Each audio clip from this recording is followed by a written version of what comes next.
Hey, welcome everybody to DEFCON 1 Science, episode number 2 with Landon Kirtnell. You guys remember Landon? He's the smart guy, also known as the mathematician, computer scientist, astronomer, and all these other titles that we tend to give him. But tonight, guess what we have for you? We have actually Landon going to give a presentation on some of the hottest things on Earth, which are nuclear weapons. Actually, to be specific, thermonuclear weapons, which I have a little bit of knowledge of, not much, but obviously I work in the nuclear field, so hopefully we can kind of conjoin my knowledge, his knowledge, and make sense enough for you all to understand how a nuclear weapon works. You're not going to learn how to build one. Sorry. But anyways, Landon, my friend, welcome back.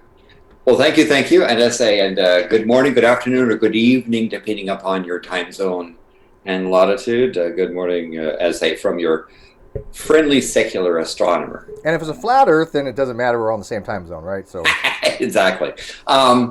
So this is a topic that I've given talks on before, and in fact, the last time I gave a talk was in Antarctica. It was shortly after I had a phone call. I called Steve, and we had that conversation. He called me from literally the South Pole from an Iridium satellite. Yeah, standing on the site. But as I didn't have the presentation there. It was later on, and I'm known to go down there and have invited talks to warm people up. And the previous talk was on the Kilauea volcano eruption, and then this talk I decided to give on the proliferation issues relating to nuclear weapons. And just to let you know, in the middle here, you can see it where we have two windows here. I'm on twice. He's on twice. Twice. I am having a speech impediment today. More than once. More than once. Yeah, twice more than once. You know what? I really picked a bad day to stop drinking. Maybe I should have some alcohol this morning. Is it that early? No, it's not. Never too early for a beer. But I'm out of beer, so. Well, he's got Merlot. Yes. Yeah, I did. After last night, you know what? I had like one drink, and that was my limit for the week. But anyways, I know we have us in the middle here, but that's okay. Because what it's going to be is he's going to have the presentation in the middle, and then I'm going to make it larger for you all to see it. Because I have not seen this presentation yet, which may be good, maybe bad. I'm kind of going in blind. I have no idea what it's going to entail. So, you know what? Yeah, get the bleep up going, but you're going to embiggen my presentation. This could go horribly, horribly wrong. And by the way, I saw what Fred did in the live chat. He says, this show should be rad. I saw what you did there. Okay, I saw what you did. I get well it. Done. Well done. Bravo. Well, by the way, notice a Cherenkov radiation that's surrounding. Cherenkov radiation. Yeah. Cherenkov radiation is blue, but yeah, I guess it would work. Yeah. Well, it is kind of slightly green, but usually it's a little bit bluer there. You got to fix that. Yeah. And could somebody in the live chat tell us what Cherenkov radiation is? We'll give you a brownie point if you can. Okay, so you want to just dive right into this and start your presentation? Yeah. The way we're going to do this, guys, if you want to ask questions, we'll take some in the middle if they're kind of basic. But if there's anything like more complicated, then we're going to wait to the end because we have a lot of slides to get through. But, during the middle, if there's something about the science that you're not getting, ask us. We'll try to throw it out there and kind of explain as we go. But Landon, go ahead. Let's start. Let's dive right into it. Do your presentation. All right. Let's do the share here. And then I'll flow up this thing and do a play. And I assume you can see this now? I can see it, and I am showing it to the outside feed as well. And they can see us still too.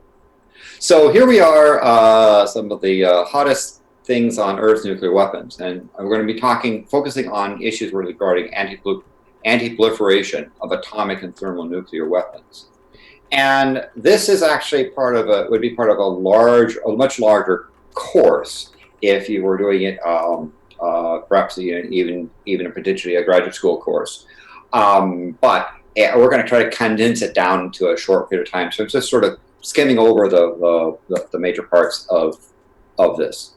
So I guess one of the first things you talk about is that, are we allowed to talk about this? Yes, we can talk about nuclear weapons. It's important to understand all the information that's in this talk has been obtained from public sources. And where physics and reality disagrees, we'll use the public information. There's some key aspects of nuclear weapons that are omitted from this talk. Simply, some data is glossed over due to lack of time. Some critical data is omitted because it's not really necessary. I mean, this is not a how to build a nuclear weapon.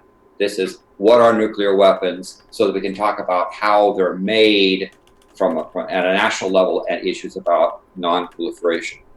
So again, no classified information is used in this talk there. Which, by the way, as people may know, we did have security clearance at one time. There's nothing that I have in my brain that's kind of be considered classified, except for maybe some specific numbers, which we have no use for in this particular presentation anyways. So even if I wanted to divulge any kind of classified things, I wouldn't have the ability to do so. So ain't got to worry about me. Yeah, and I used to work for an unspecified branch of the federal government, and I also did an internship with a guy named Teller. But we'll have some Teller stories. Just some guy named Teller. So let's say, well, the next question is, okay, we can talk about nuclear weapons, right? It's not, and again, we're not going to be doing classified stuff. We're going to talk about the general topic. The next question is why? Why would you want to talk about nuclear weapons?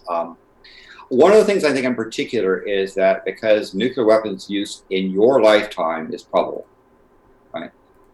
Those that are alive today will probably see or experience a case of a nuclear weapon being used, unfortunately. So this thing will get you more informed if it happens, and have less panic. Be informed about non-proliferation issues. What's easy, what's hard. So when you hear people talking, debating about things like Iran, or things, issues like North Korea, or those sorts of things, you have at least some more context in there. Now, it's also interesting physics too, at least for a physicist. And so there's a little bit of that involved. The other thing I think is also really important is help diffuse the fear of non-weapon nuclear. There's a tendency for people, when they hear about nuclear power, or even something as simple as nuclear medicine or nuclear batteries, something like that, to think weapons, right? This is a very, very different set of topics, and I'm trying to help diffuse that. So we're going to talk about how bombs work, some of the basics on there. We're going to talk about nuclear materials, and we're going to talk about the hard parts. What's hard? What is there? And so this is the generalized agenda.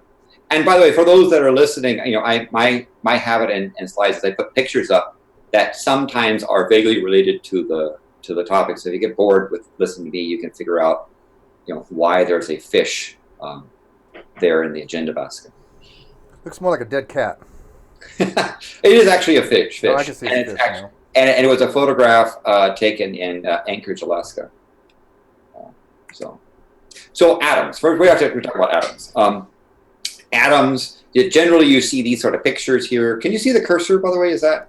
No, I can't see the cursor. Okay. Well, you just see sort of atoms. That sort of atomic symbol is kind of the ubiquitous sort of items there. But atoms have two sort of main zones. There's electrons, these negatively charged things on the outside, and there's a nucleus in the center that's positively and neutral charge. The atomic nucleus. Okay. That'd be more of the Bohr's model, by the way, right? Yeah. And so this is not to scale, but it's not even accurate, but yes. But it's pictorial, right? And so the atomic nucleus has these protons that are positively charged and neutrons that are neutral, and it's rather small. I mean, typically the size might be between we talk about femtometers. That's going to be 1,000th of a millionth of a meter. Between them, about 1.75 and 15 centimeters in size. There's neurons in the atomic nucleus? Whoops. Thank you for that. See, I can even go back to here. Neutron. There we go. Thank you. No, still not. Thank you. Still not right yet. There we go. We'll get it. We're making it. Neutrons. There we go. Yay. Neutron. Thank you. All right. People thought it funny. It was like they were like not to scale. They were like, yeah, it's not to scale. Go figure, right? Yeah. So the thing is one of the things that is critical to understand is that most of the mass is in a tiny volume. 99.95% of the mass of an atom is in the nucleus. I mean, protons have almost 2,000 times the mass of an electron, and most of the atom is empty space. So atom's volume is typically a trillion order of more than a trillion times the volume of the nucleus. And the interesting part is even inside a nucleon, like a proton or neutron, that's 99% empty space as well. Yeah. So what does matter then if it's all just empty space? The inside of the nucleons are empty space because they're just basically quarks that are in there that are popping in and out of existence. And the orbitals are considerably just some distance from the nucleus. So matter is almost pretty much nothing for the most part. And so look at the scale. You can see the scale where there's, I have a bar at the bottom, it's 100,000 centimeters in size of hydrogen atom, and the actual nucleus is 1 femtometer. So if you took a hydrogen atom and scaled it up to the size of a ping pong ball, or the nucleus, right, the proton in a hydrogen atom, and scaled it up to the size of a ping pong ball, the electron would be over 400 meters, or about 1,300 feet in size.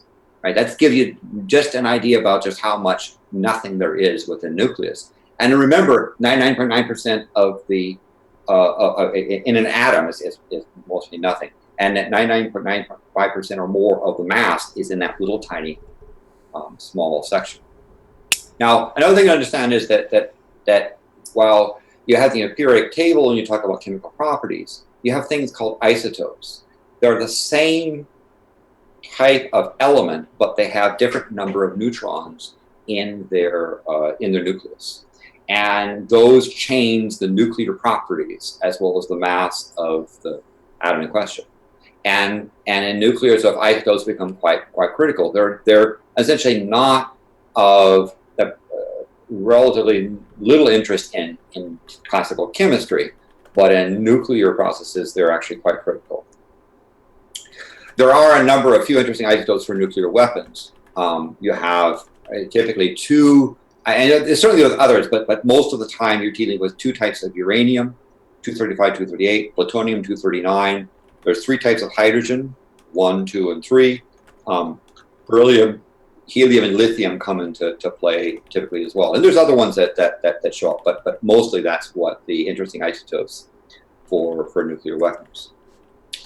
Nuclear fission is splitting the atom. Certain large atoms are rather unstable, and particularly when they say absorb a neutron, they begin to oscillate violently to the point where they will split. And when they split, you have two positively chunks now that have they're very, very close to. Remember, the nucleons are very small, so you have let's say two pieces they're highly positively charged, very, very close to each other. Think of like two magnets that are repelling each other at close distance, and they fly apart at great enormous things. It happens very quickly. So the oscillation and splitting of an atom happens in about 10 billionths of a second. What they call a shake of a lamb's tail is the expression the nuclear people use.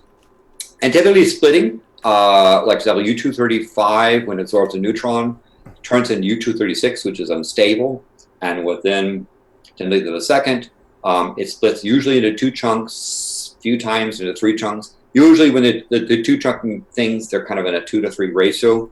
And also, in addition to those two chunks, you typically get about 2 to 3 neutrons flying out. It also produces some gamma rays or hard X-rays, very, very energetic light that comes from the fission. So one of the things again to understand is, well, why is nuclear fission so energetic?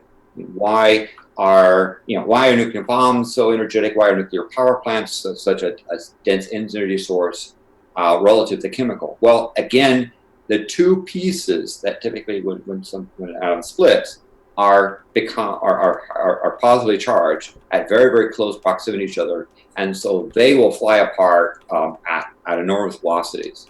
And that repulsion and flying apart is essentially the punch of one of the big punches of nuclear power. Chemical actions involve the electrons on the outside of the atom. And while you can get obviously energetic chemical explosions, the chemical processes that are dragged down by the mass of the internal nucleus. Remember, 99.95% or more of the mass is inside the tiny nucleus of the atom. So chemical actions are dragging around this nucleus, and so they're not as energetic, nearly as energetic as you can have with nuclear. And it should be noted that the vast majority of the energy released is actually due to the kinetic energy of these fission fragments. People think that when things will break into two, when a fission will take place, that the energy being released is some kind of mystical force that comes out of it. No, the energy is actually kinetic energy, because these things are going to be vibrating afterwards. There's going to be this kinetic energy moving back and forth really fast, and that's going to produce heat. That's where the heat comes from these chain reactions. Yeah. Although there's some gamma, obviously. There's gamma rays produced as well. But. Yeah. And there's some neutrons, but most of it comes from those pieces flying apart on the fission. And it's a compact energy source. I mean, if you looked at a 1 billion watt coal plant, would need about 80 train cars of coal per day to operate. Whereas if a 1 billion watt nuclear plant, you'd need about a half train car of nuclear fuel per year. You need, that it's almost 1/15,000th the mass for a 1 billion watt nuclear plant than a coal plant. And as I say, Steve's went to a very, very technical school on learning how to operate these kind of facilities. Can tell you lots of stuff. We've had, I guess, discussion online about nuclear plants on there, but. Yeah, the cores that I worked on were only 150 megawatt reactors, so they're a little bit smaller design. I mean, the core itself is actually not much bigger than your average size trash can. But people kind of noting in the live chat about the strong nuclear force. Maybe we can just talk real quick. Why is it that the energy released is energy that comes from splitting the atom? Why is there actually the stored energy in there? Where does that stored energy come from?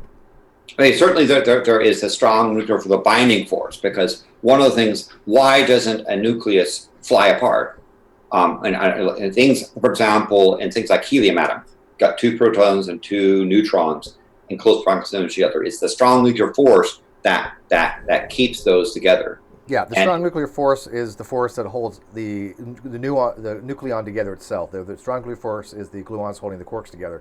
But there's a secondary effect that because the strong nuclear force is so strong but so limited in range, that it actually goes beyond just a little bit the range of the radius of the nucleons, and that's what overcomes the electrostatic repulsion of the protons themselves. So, because you got protons and neutrons together, protons are plus, they're going to want to go away from each other, but the strong nuclear force, the secondary effect of the strong nuclear force is great enough to prevent that from happening. That's why if you take the individual neutrons and protons and you weighed them, they would weigh differently than when they are binded together in a bound state in a nucleon.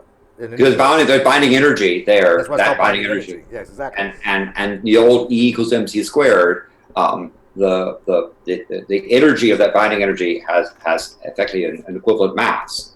Now, when you split an atom, like let's say an atom like U236 splits, the 2 pieces separate, and now the strong nuclear force is binding the 2 pieces, but you have the repulsion, the positive charge, electrostatic repulsion is going to act on them, because the binding within the nucleus is a very short range phenomenon, and even but the splitting and finding of 2 atoms next to each other, the nuclear force can't recombine them together, but the repulsion from the positive charges produces an enormous amount of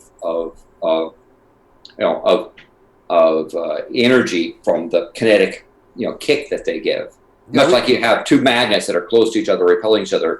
We don't see that in the macro world, right? If you take 2 basketballs and 2 bowling balls and they represent neutrons and protons and you put them together, it's not going to change the weight of them. I mean, if you weigh them individually and you weigh them together, it doesn't change. But in the microscopic level, it makes a huge difference when you're working with neutrons and protons. And that mass defect, because of E equals MC squared, then that's the energy that's being released, and that's what's going into the fission fragments, and that's what's going into the gamma rays.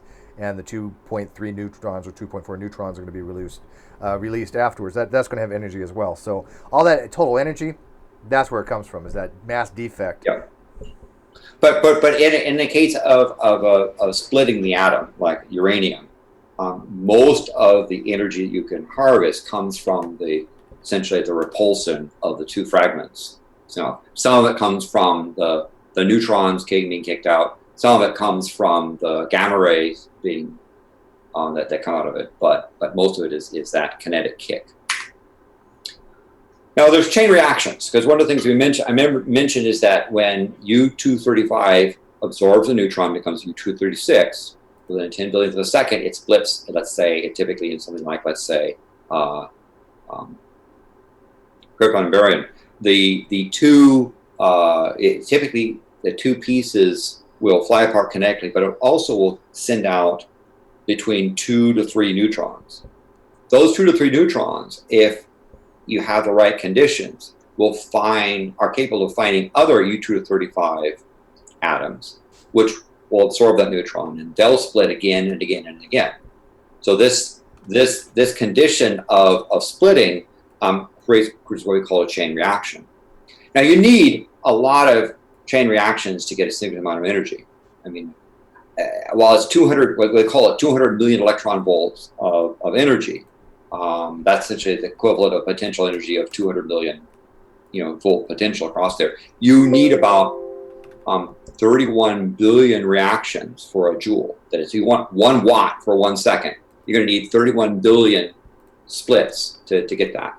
So 31 billion splits will be enough energy to lift an average tomato 1 meter, all 3 feet. So if you want to power a 100-watt bulb, you're going to need 3.1 trillion atom splits per second. But atoms are small, so you don't need a lot of mass. I mean, we're talking about something, almost a trillionth of a gram per second to power a 100-watt light bulb. And again, that's one of the things why nuclear plants are very, very compact power sources compared with chemical plants. Yeah, what's called energy density is something along the lines of, if you have a certain amount of material like uranium and you have a certain amount of gasoline, you're going to have more bang for your buck because there's a higher energy density for uranium than there is for an equal amount of some other material. So you can have very small amounts of uranium and get you a very large amount of energy release as opposed to some other sources of fuel. Sure. So moving on here, there's something called critical mass. And critical mass is the smallest amount of material needed to have sustained chain reaction. Remember, when you get when you split an atom and it sends out those 2 to 3 neutrons, you want at least one or more than one to find another atom and have those atoms split. So we have something, there's something called the bare sphere critical mass. How much stuff do you need to put together into a sphere in order to get a chain reaction going? Because if it's too small, the neutrons that come out of reactions, many of them leave the material flat in space and don't do anything. If it's big enough, however, there's a reasonable chance that more than one of those neutrons coming out of a split will find other atoms and the chain reaction will go. Basically, the definition of criticality is that for every one neutron produced, a fission event takes place. So basically, it's a 1-to-1. That's what it means to be self-sustaining or critical. And so nuclear power operators are taught how to keep that at 1. Mm-hmm. But you do go supercritical every so often, by the way. A common misconception when you're starting up a reactor plant, you do actually reach a supercriticality position, and then you go beyond that, then you're going to do a criticality. So when you hear these words like the reactor went critical, or even the reactor went supercritical, it's nothing to be afraid of. I mean, those are normal courses of action is when you're starting up a reactor plant. Yeah. So again, this bare sphere critical mass says how much material would you need to put into normal density in a sphere. And for uranium-235, you would need about 52 kilograms. And it's 17 centimeter or 7-inch diameter chunk of U-235. Now that would be under normal conditions, non-compressed, right? That would be if you just... Normal density. Normal density, okay. Yeah, you're not trying to boost anything. Plutonium, you need a lot less. It's about 10 kilograms, about a little less than 10 centimeter or a little less than 4-inch ball of plutonium-239. If you brought that together just packed it with your hands, you would get you'd get a chain reaction. So and again, these chain reactions have exponential growth. So one neutron splits, and let's say it emits two neutrons. Those two neutrons find more atoms. You get 4, 8, 16, and on up. So you can get this exponential growth. Remember, each of these stages, each of the generations occurs at about 10 billionth of a second. 10 billionth of a second. So if you had a perfect 2x chain reaction, so you had material that was supercritical that allowed a doubling growth each generation. You need about 87 generations for U-235 and 85 generations for plutonium-239. And in something less than a millionth of a second, you will have had a complete chain reaction of lots of material, and you would release an enormous amount of energy, up to about 100 kilotons of energy, and things would go boom, right? So but this it's not simply a matter of stacking stuff together, as we'll see. It's not a simple stuff. First of all, you can't have material sitting in supercritical form. In part because there's always neutrons found in the natural background. And even if you were somehow shield all those stray neutrons in the natural background, there are also a few unstable atoms that will spontaneously fission. So a critical sphere of unstable atoms will actually blow itself apart. This is the case, a Godiva experiment where they were seeing, trying to bring together U-235 and slowly increasing its mass, and the mechanical apparatus had a malfunction, and sort of it blew itself apart and damaged it. But again, you just can't simply just stack a bunch of stuff together and then have it go boom. Even if you could, there would be a spontaneous fission that would set it off. So that's not the way to... Yeah, you've got to be really careful of these types of nuclear incidences. I mean, these types of criticality events that they're called have gotten people killed. Yes. With demon core and things of other things. There's a plutonium, but these are highly. The word isn't volatile, but they're highly susceptible to criticality, and so if you don't have them in the proper geometric position, and they do get too close to each other, they can be, for the very reasons that Landon explained, due to spontaneous fission or to neutrons from other sources, can lead to a supercriticality event. Yeah. So a lot of energy released very quickly. You will die. And so if you want to have a nuclear stockpile, you can't have a bunch of critical or supercritical piles sitting around, because they'll go boom on you, right? You want them to not go boom while you have them, right? It's generally the idea. And again, you can't simply drop enough material into a pile. So let's say, okay, you're gonna be clever, and you're gonna have half critical down here and half critical down there, and you'll just go thunk, right? Because it's uranium's dense, goes bang. The problem is that stray neutrons will start the reaction. The reaction will create enormous forces, and it will blow itself apart. You'll get an explosion. Any people that are nearby within direct shot will get lethal dose of radiation. You won't get the boom, but like a nuclear weapon, you'll get a fizzle. So again, you just can't simply drop some stuff together. It's not like someone brings together and get something. You do not want barosphere critical stuff sitting around, or even material even close to a barosphere critical type of material, because if you get the wrong configuration, things will go haywire, right? It won't explode like a nuclear bomb, in part because when the reactions start going, when you have those generations, those 10 billionths of a second doublings, it doesn't take them very long before get enough energy density that thing will blow itself apart. Yeah, you can get a partial explosion, you get a complete fizzle. There's a lot of different things going to happen, but you're not going to get the most bang for your buck because your efficiency went to hell. Yes. So one of the things to do is, and people that are involved with weapon designs, is they look at changing the point of criticality. That is, how can you change critical conditions? And one of the things you can do is you can add more fuel, right? Adding more fuel until it goes critical, but that tends to be a bit of a problem. Besides, fuel is very expensive.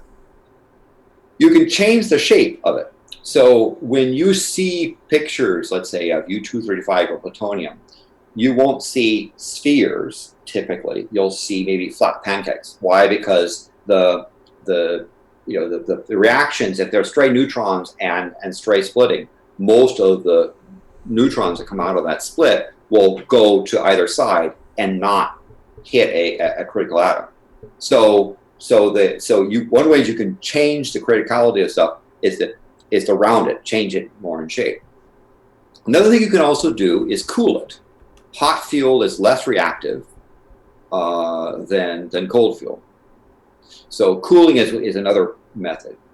Another is to change the density, crush it, right? You can squeeze the thing down because when it's squeezed, the atoms are more tighter together, and those neutrons coming from those fissions will have a greater chance of hitting something at a shorter distance. So you could have a subcritical sphere, and if you crush it, you can make it go critical because of the density. Another thing you can do is actually do a neutron reflector. You can reflect neutrons back in. So the neutrons that escape outside of your material can be reflected back in, so that you can also increase. And for example, beryllium or U-238 shells are examples of neutron reflectors. Now, some key problems in making a bomb is you got to collect enough chain. In fact, I see another typo here. Chain, not chain reactable, chain reactable.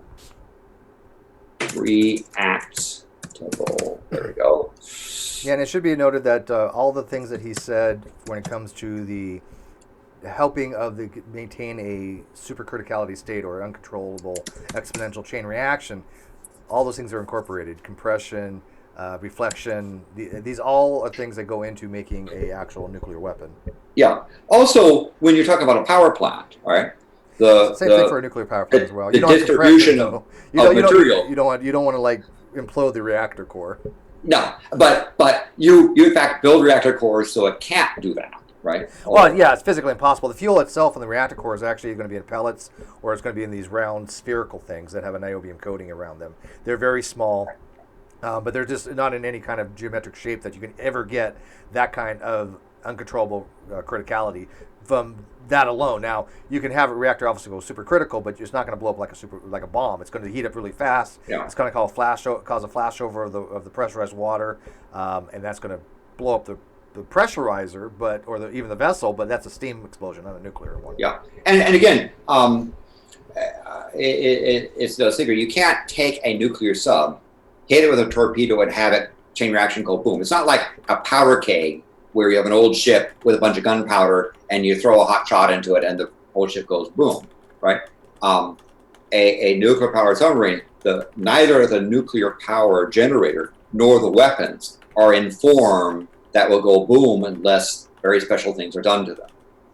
In the case of the reactor, it's basically impossible. In the case of the weapons, it requires a thing to be done in order for them to go boom. So, key problem with making a bomb is you've got to collect enough chain reacting material. You've got to make the super chain conditions, right? So you've got to have conditions where you'll have a chain reaction that will minimize the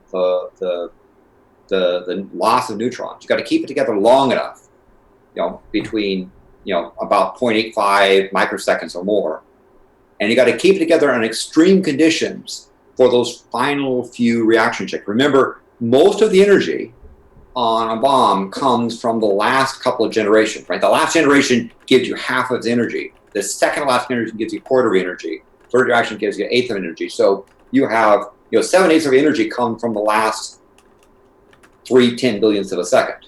So you got to keep it, but leading up to that are pressures and temperatures that are just unbelievably difficult.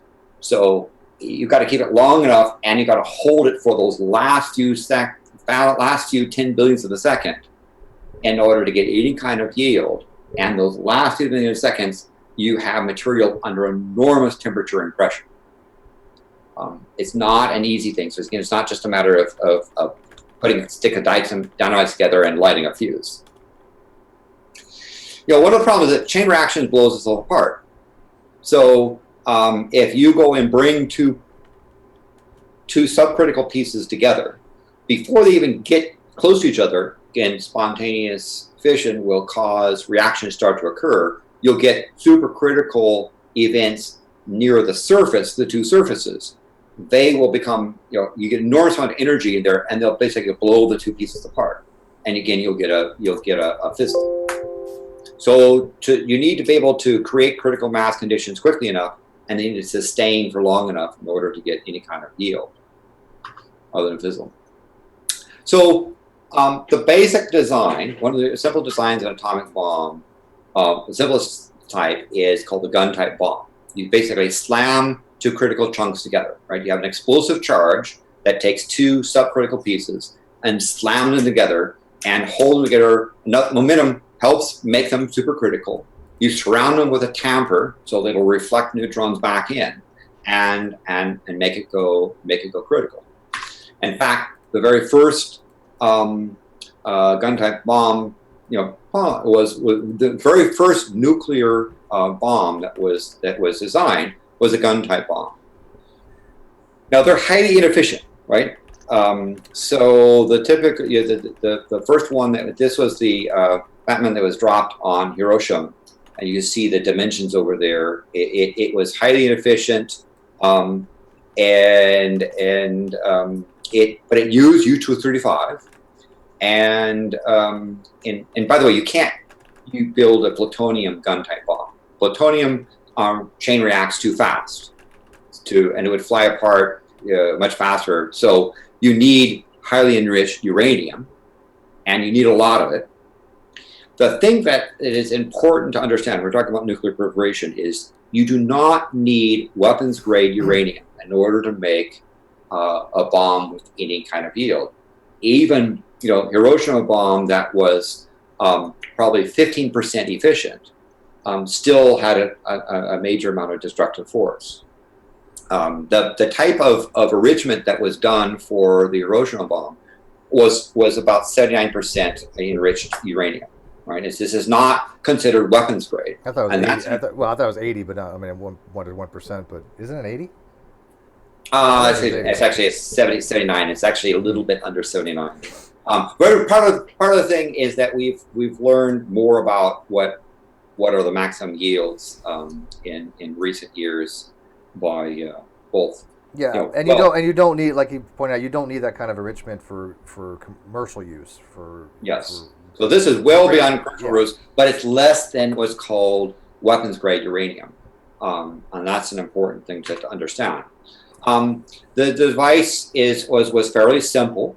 You had two chunks of U-235.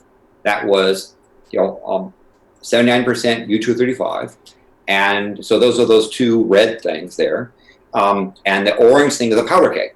Basically, this was a cannon to launch the outer rings, slam them into the inner rings. Surrounding the inner rings at the bottom was a lot of U-238 that act as a reflector to reflect the neutrons back in. And so the things slammed together with a reflector, it creates a density, went supercritical, and then went bang. And that's what Little Boy was. The Hiroshima bomb was never pre-tested. So you hear a lot about the Manhattan Project, and people like the people like Oppenheimer and people like Feynman, doing work out at Trinity site. The actual first bomb that was designed was by a professor as grad student, even before the Manhattan Project had been started. Right, it was designed there, and they were so confident of that they didn't even pre-test it. Right, and so when the Hiroshima bomb was dropped, it was not the product of the Manhattan Project. It was a product of the grad student and professor, and no one was really surprised that it worked.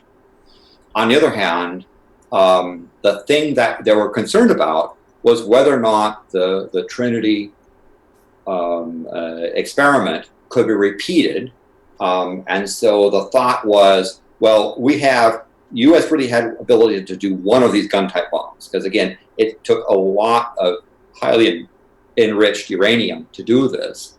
And U.S. was unlikely to be able to have many of these types of bombs. So if the plutonium bomb had not worked or had fizzled, they'd at least have one of these shots. But again, the gun-type bombs are relatively easy to build.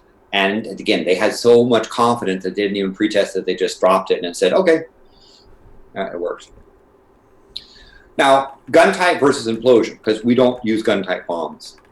They're easy to build, easy to design, simple to explode, but they're also extremely dangerous in storage. I mean, if that powder keg goes off and those two pieces slam together, it blows up in your face. Even in the case of when the airplane that took it to Hiroshima, the powder keg actually set up in the cockpit, and during the flight, one of the jobs of one of the people is to take that powder keg, go back into the back of the plane, down into the pit, and insert the powder keg into it. Much like the old gunships wouldn't necessarily put powder kegs in all of their cannons all the time. They would arm them when they were getting ready for battle. Right, this same sort of thing. They're dangerous to store. It also requires, the other thing of the gun type bombs is requires lots of hard to purify U-235. This is not reactor type grade. This is actually more enriched, certainly highly enriched, not necessarily weapons grade, but it needs a lot of material on there. Implosion types are they're safer to store. They require less material, and then they also can use plutonium. They're also technically more difficult. And they're more efficient. Yes. And that's why you need less material. And you don't have to use U-235. You can use plutonium. And I do believe, and I could be wrong on this, but I think I'm not, though. The ones that use plutonium are less susceptible to long-term storage decay, because uranium weapons tend over a specific amount of time not to work after a certain amount of time. There's just not enough material left to still cause criticality. But with the plutonium weapons, you can store them longer and still be viable. Yeah, one of the difficulties with storing weapons material is that it is still radioactive. It's transforming, and the crystalline structure begins to be bothersome. I think that's one reason why, for example, in nuclear power plants, you typically use small pellets. You would not use large chunks, large sheets, even if they were subcritical, because structurally it becomes quite problematic. And also, you want to use smaller things. You get a more even distribution across the core, right? Because you're going to have a neutron flux density that's horizontal across the core. If you just took a section of it, and as you raise the rods, you're exposing more fuel to the neutron flux density. And the thing is, if you don't have an even wear, you're going to get some of the fuel rods to be higher than the other ones. You want it to wear evenly. So you want this even distribution. Yeah. So these pellets, there are actually pellets that are in these zircon oxide, zirconium oxide layers, and that is wedged to get them in a plate that is inside there. And so that mixture causes a more uniform distribution, so you have more even fuel utilization. Yeah. So implosion type bombs are, again, much more efficient than gun types. You can use plutonium. Highly enriched uranium also works, but highly enriched uranium is more of a pain to design. But implosion type bombs are more complex to design and build, and they require a complex explosion. And I mean by complex, I mean a complex explosion. It's not simply a matter that you just go and apply a bunch of dynamite around some uranium and all of a sudden it goes bang, right? You have a very, very complex explosion type on shockwave with things called explosive lenses, and it requires sub-millisecond timing of detonations, and those detonations have to be uniform.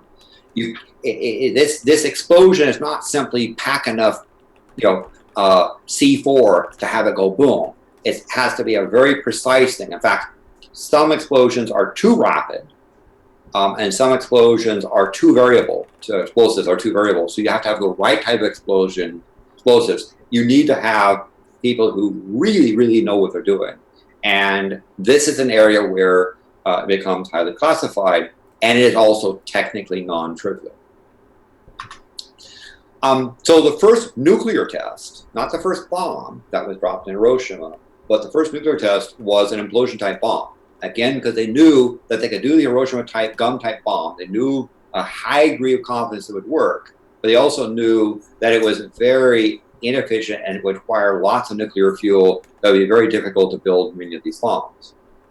So the first nuclear test was an implosion-type bomb, Trinity test, and the yield was around, now the yield is estimated better now at about 22.1 kilotons. That is 22.1 thousand tons of TNT equivalent explosion, plus or minus about 2.7 kilotons.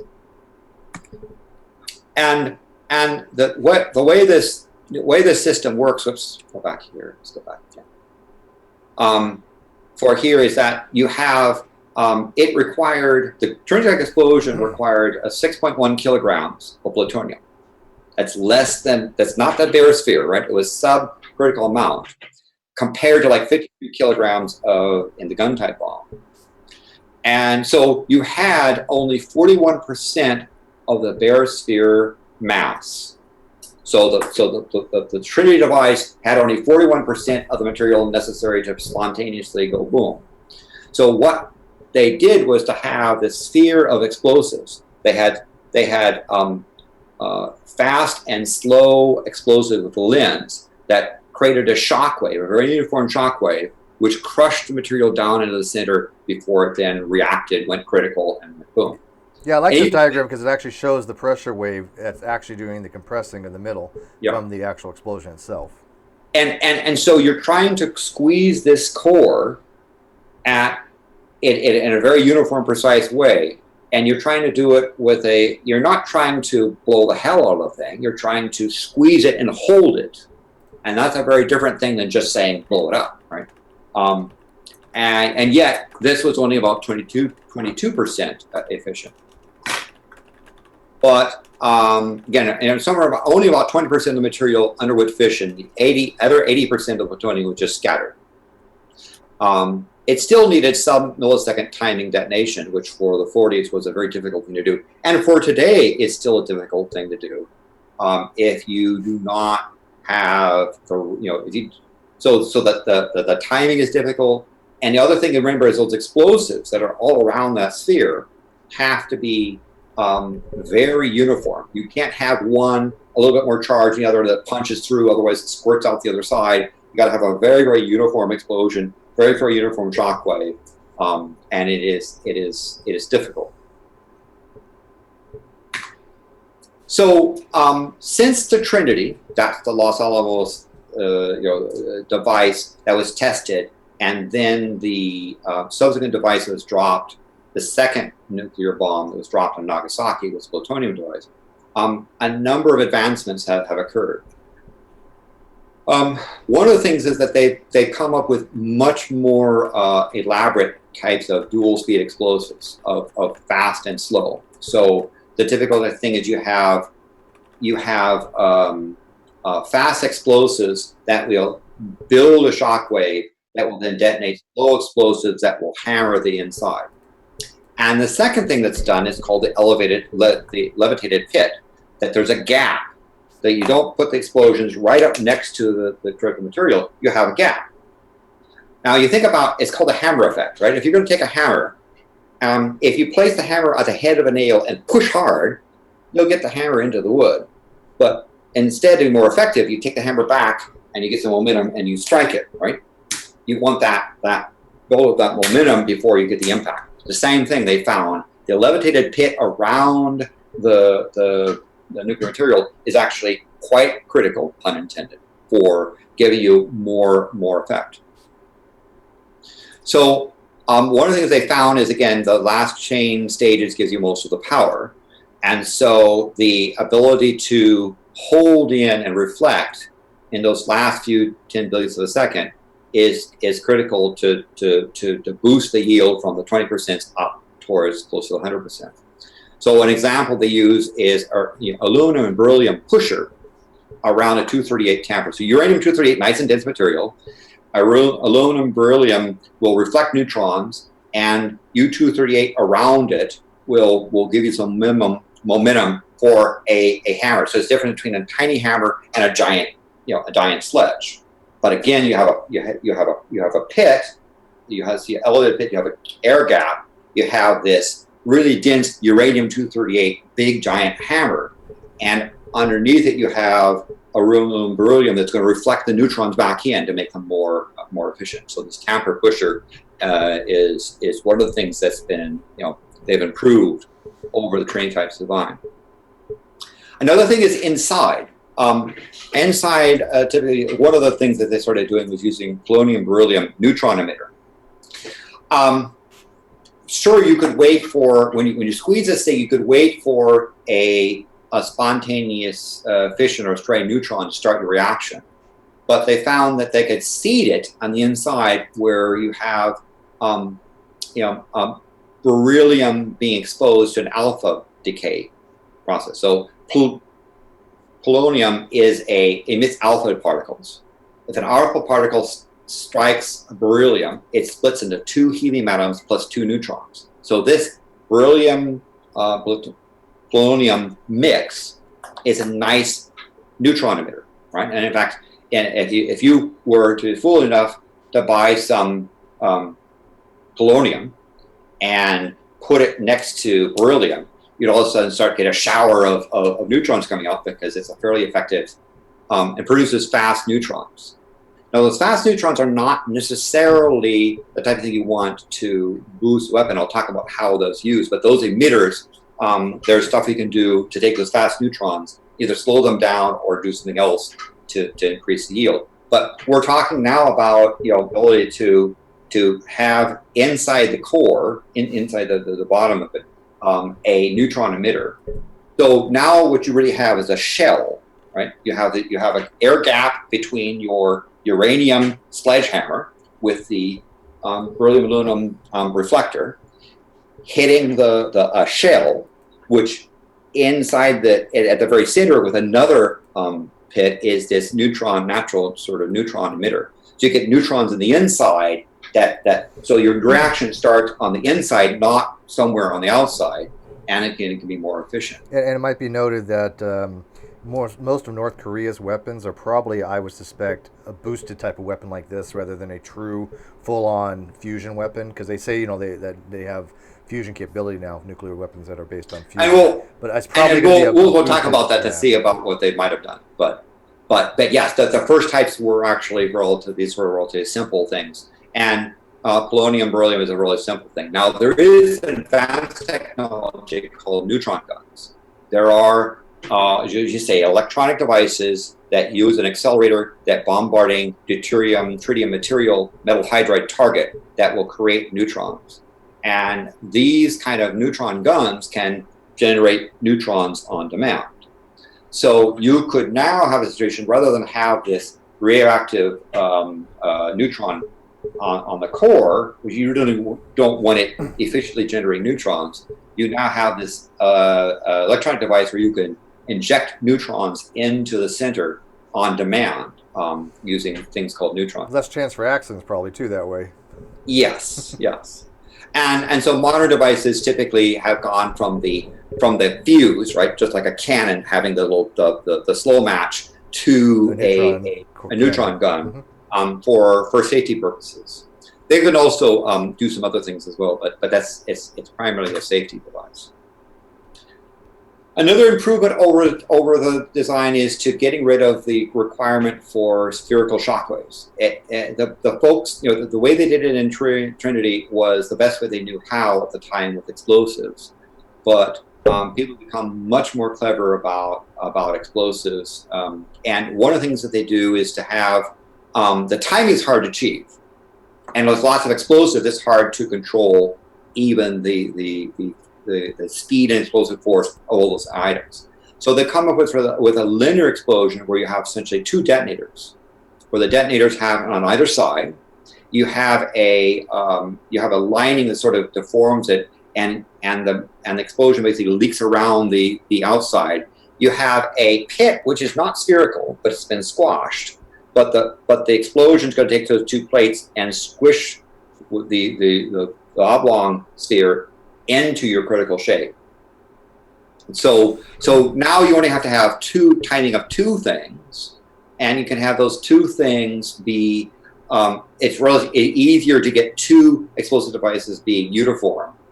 And you can have a non-spherical pit, so it's even safer, right? So there's even less, you need even less material because you can have it in even much less subcritical form. So as long as they're detonated at the same time and you have a spherical shape being produced at some point, that's when it's going to reach supercriticality. Yes.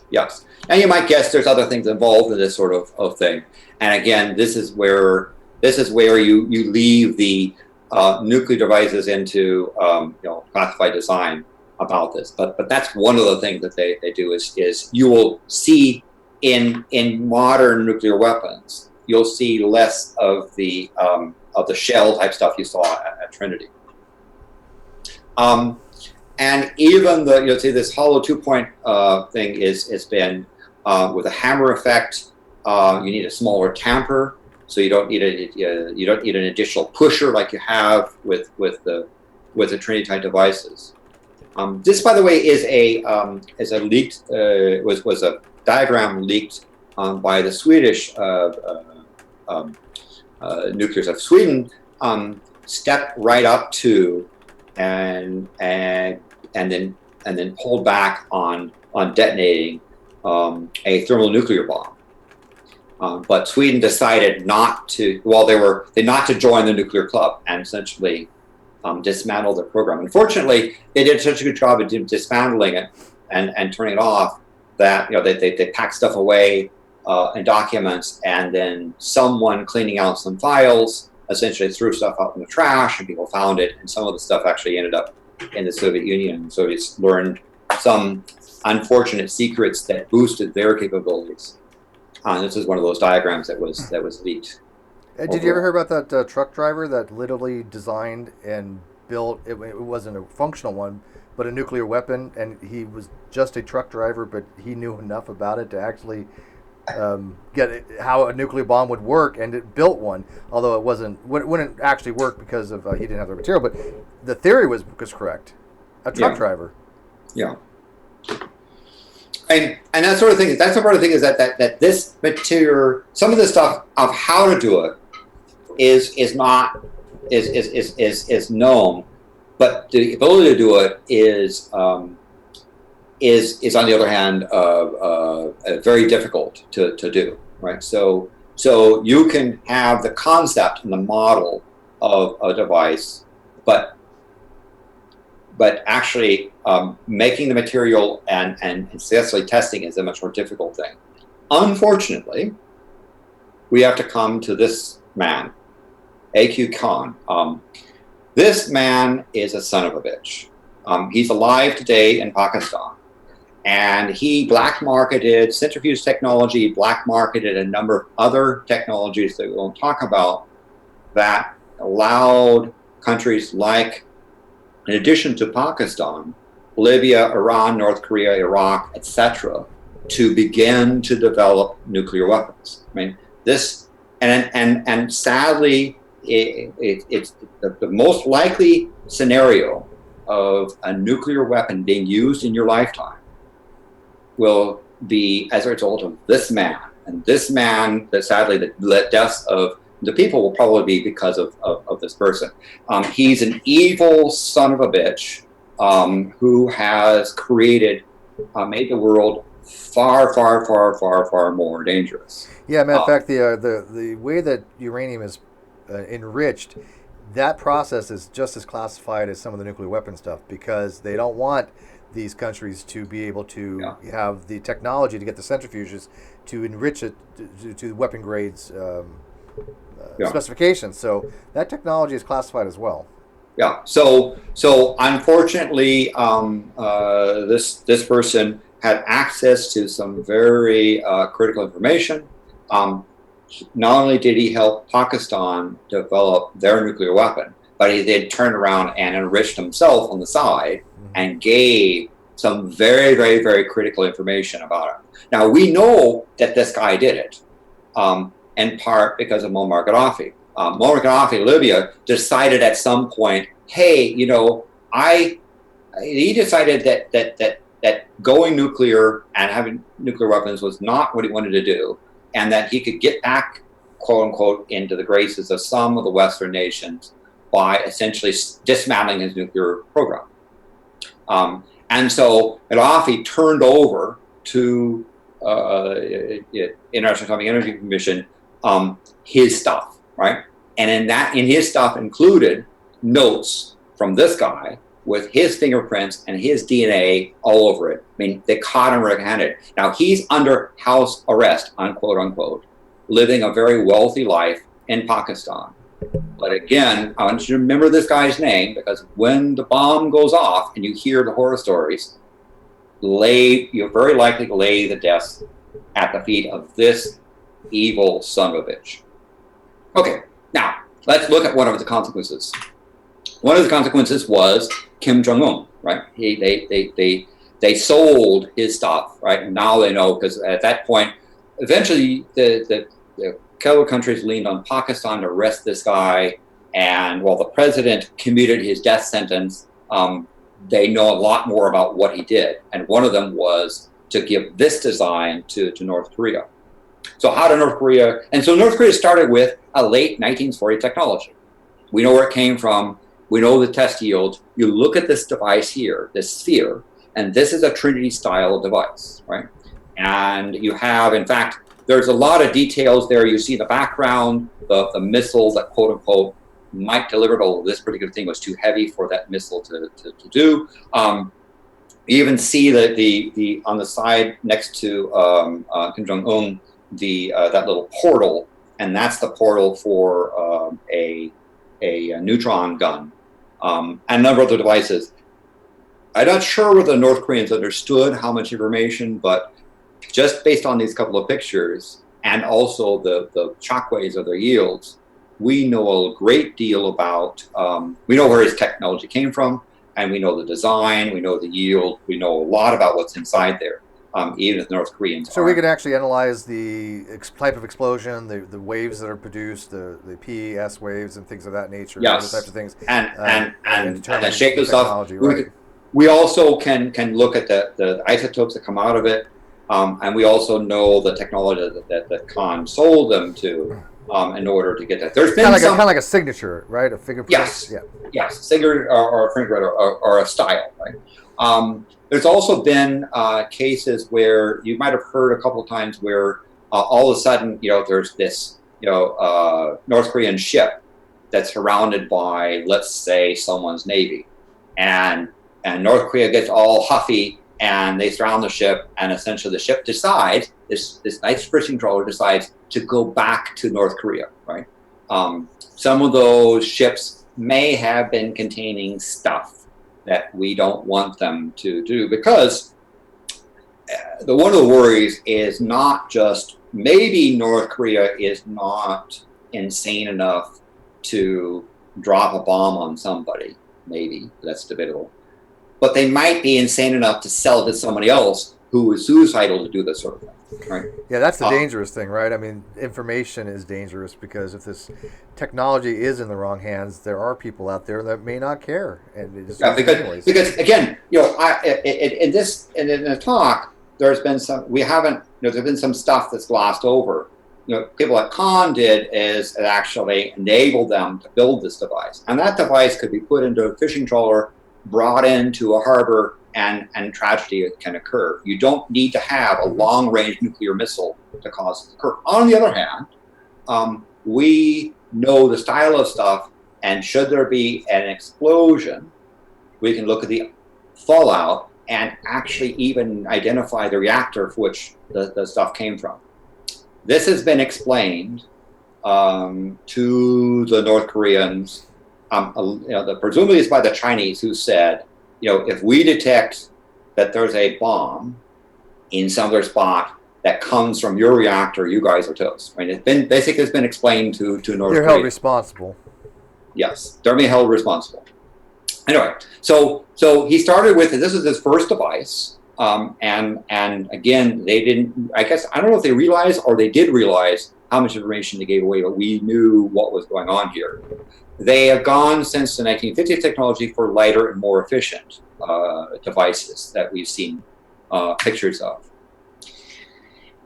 It is now believed that that North Korea now has likely thermonuclear capability. And part of it comes from this picture, part of it comes from one of their last tests. We'll go into that in more detail, but we need to talk about thermonuclear weapons in order for you to understand this occurred. The first time we gave this talk, North Koreans were at this stage, and we had a discussion about what would a North Korean thermonuclear device look like, and we very accurately predicted this shape at this stage, and we'll see more about what this is about in just a moment. Again, I want to emphasize that there is North Korea is a very serious situation where where even you guys are talking about war with nuclear North Korea as an option. You also have the capability of North Korea to sell devices or technology to other people, even if they don't want to get their hands dirty on things. So we have a serious situation, again, tracing back to Khan. So let's talk about fusion for a little bit. Fusion is when you have merger of two or more nuclei. For lighter nuclei, the merged mass is lighter. So if you take two deuterium atoms and bring them together, the forming helium atom is less mass than the sum of the two masses. The difference is binding energy. And this binding energy difference is turned into energy. So when you fuse lighter material, you get more energy out. When you fuse heavy material, you get less energy, but lighter material fuses well. Generally, I think the cutoff is iron 56. Iron, yes. Yeah, iron 56. Correct. Anything higher than 56, you'll get energy if you split it apart. Anything lower, you'll get energy. You have to put energy into the system first, but then you get more energy out. Yes, whether it's endothermic or exothermic. Right. So deuterium-tritium fusion is one of the easiest types of fusion to occur. You get lots of kinetic energy from the mass loss. It's a nice exothermic reaction. More energy comes out than goes in. Again, by taking hydrogen 2 and hydrogen 3, fusing them together and creating a helium atom with another neutron. Fusion needs energy to overcome the charges. Again, just like just like you get lots of energy when you split an atom, you need energy to overcome the atom. And actually, one of the things you also get is you need to have a small enough separation so that the two particles quantum tunnel into each other, right? The normal method of just having a high temperature would require extraordinarily high temperatures in even something like the sun wouldn't really work without quantum mechanics. That these two positive charged particles will jump into each other and so you need to overcome the Coulomb barrier there, and tunneling effect helps to do that. Yes, and so stars do this, and quantum mechanics is also deep in the level of what's going on with these kind of reactions. Stars, are about the mass of our sun, have this hydrogen. The cycle is hydrogen fuses to form hydrogen 2. The hydrogen 2 fuses together to form helium 3. Helium 3 fuses together to form more hydrogen and helium, right? And so you get this kind of chain. It's one of the common things where the sun's core at around 14 million Kelvin is doing this. And these nucleons fuse by quantum tunneling. You have a dense enough material inside, high enough temperature, high enough density, that these charged particles can get close to each other, and then the quantum tunnel allows them to jump and merge. The resulting has less mass, so it kicks out neutrino. Antineutrino kicks out gamma, and it also kicks out neutrons or protons depending on the reaction. So back to this sort of thing. One of the things that's happened with atomic weapons is they're now fusion boosted fission weapons. So you remember we had so what they do is they have a hollow pit, and inside there they have a 50-50 mix of tritium and deuterium. And it's not for thermonuclear, but rather to supply extra neutrons. So one of the things you could have is its ability of these exoneutrons will cause multiple chain reactions. So you need less plutonium to get the thing started. You can sort of get a jump or a head start on those chains going forward. So if you have something where you could cause this deuterium tritium to fuse rapidly, you'll get a burst of neutrons and a jump on those generations. You don't need to hold the material together. You actually don't need as much material in order to get things going and started. So a lot of modern weapons use a small amount of fusion at their core to boost them. We have seen that in the yields with what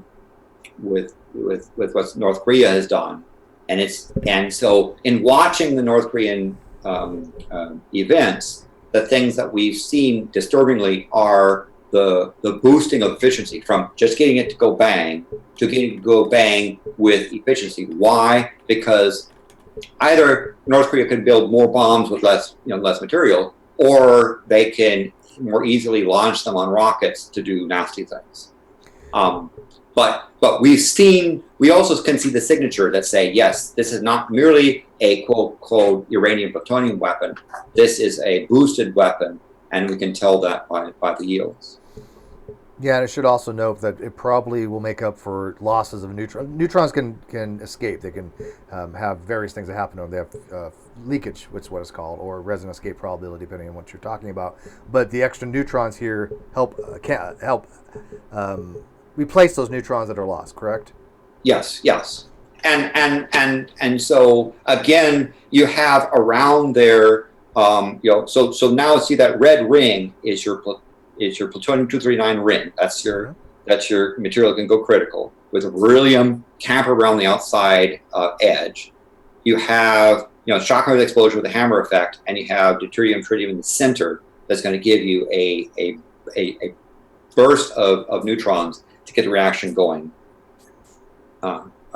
quickly. So fusion boosted weapons have an advantage. The pit does not need to stay critical very long. And so the massive U-238 camper can be replaced by a very lightweight beryllium neutron reflector. You can cut the yield in half. Basically, you can get the same amount of yield with about half the mass. Or another way you can say is you can tune your explosion. Right. So if you want a particular explosion of a particular type, you just don't have to make a trinity. You can actually dial your explosion device depending on what it is you're trying to achieve. So nuclear miniaturization is another thing that's been in effect. Not just smaller, but reducing the internal commitment time. But boosted weapons also give you a reduced yield for smaller effects and require less material. The picture you see on the side there on the right is actually an unfortunate. Actually, it comes from the UK, where they were doing basically an ad, right, to try to attract people to go in the Special National Forces, and it was not really realized that what they were showing you was a nuclear tipped propelled rocket. And if you look at, for example, in 1945 tech, where you have, I think that's in inches, a 60-inch diameter thing, there you have a 11-inch diameter thing, which later on they said the yield was about 6 kilotons. But this was kind of an unfortunate thing of saying, yes, here's the current state of miniaturization from 1945 to 1961. And that requires some of these techniques of boosting and so forth. Those things are easier to smuggle, harder to detect. There's less material. It's harder to even see the material if it's outside the device. And so these miniaturized things are much more susceptible to smuggling and proliferation problems. Unfortunately, that almost look. I mean, is that a Davy Crockett? Because that looks like a Davy Crockett nuclear weapon. No comment. You can't say when I don't think it's too useful. I don't know which are David Crockett, but it's that. David Crockett is a M28. It's actually a rocket propelled RPG, only the RPG is a nuclear weapon. They're about 5 to 10 kiloton, if I remember correctly. It's probably of that type. It's really of that class. Yeah. I don't know exactly. Yeah. They call them Davy Crockett's. They were the smallest one that the U.S. arsenal ever produced. But it was one of those bonehead things that someone said, "What do you think? What were you thinking when you produced this sort of thing?" Yeah, the outside chest, the tactical nuclear weapons they were referred to. Yeah. So thermonuclear weapons are staged, and usually you do it in 2 stages, right? And essentially you have a primary. The thing at the top would be your classical, and I'm using a diagram of a classical implosion type atom bomb, with a second stage, this thing down at the bottom, that reddish, dark colored object is your second stage. And the follow-on stages are imploded by the previous stages. A staged nuclear weapon.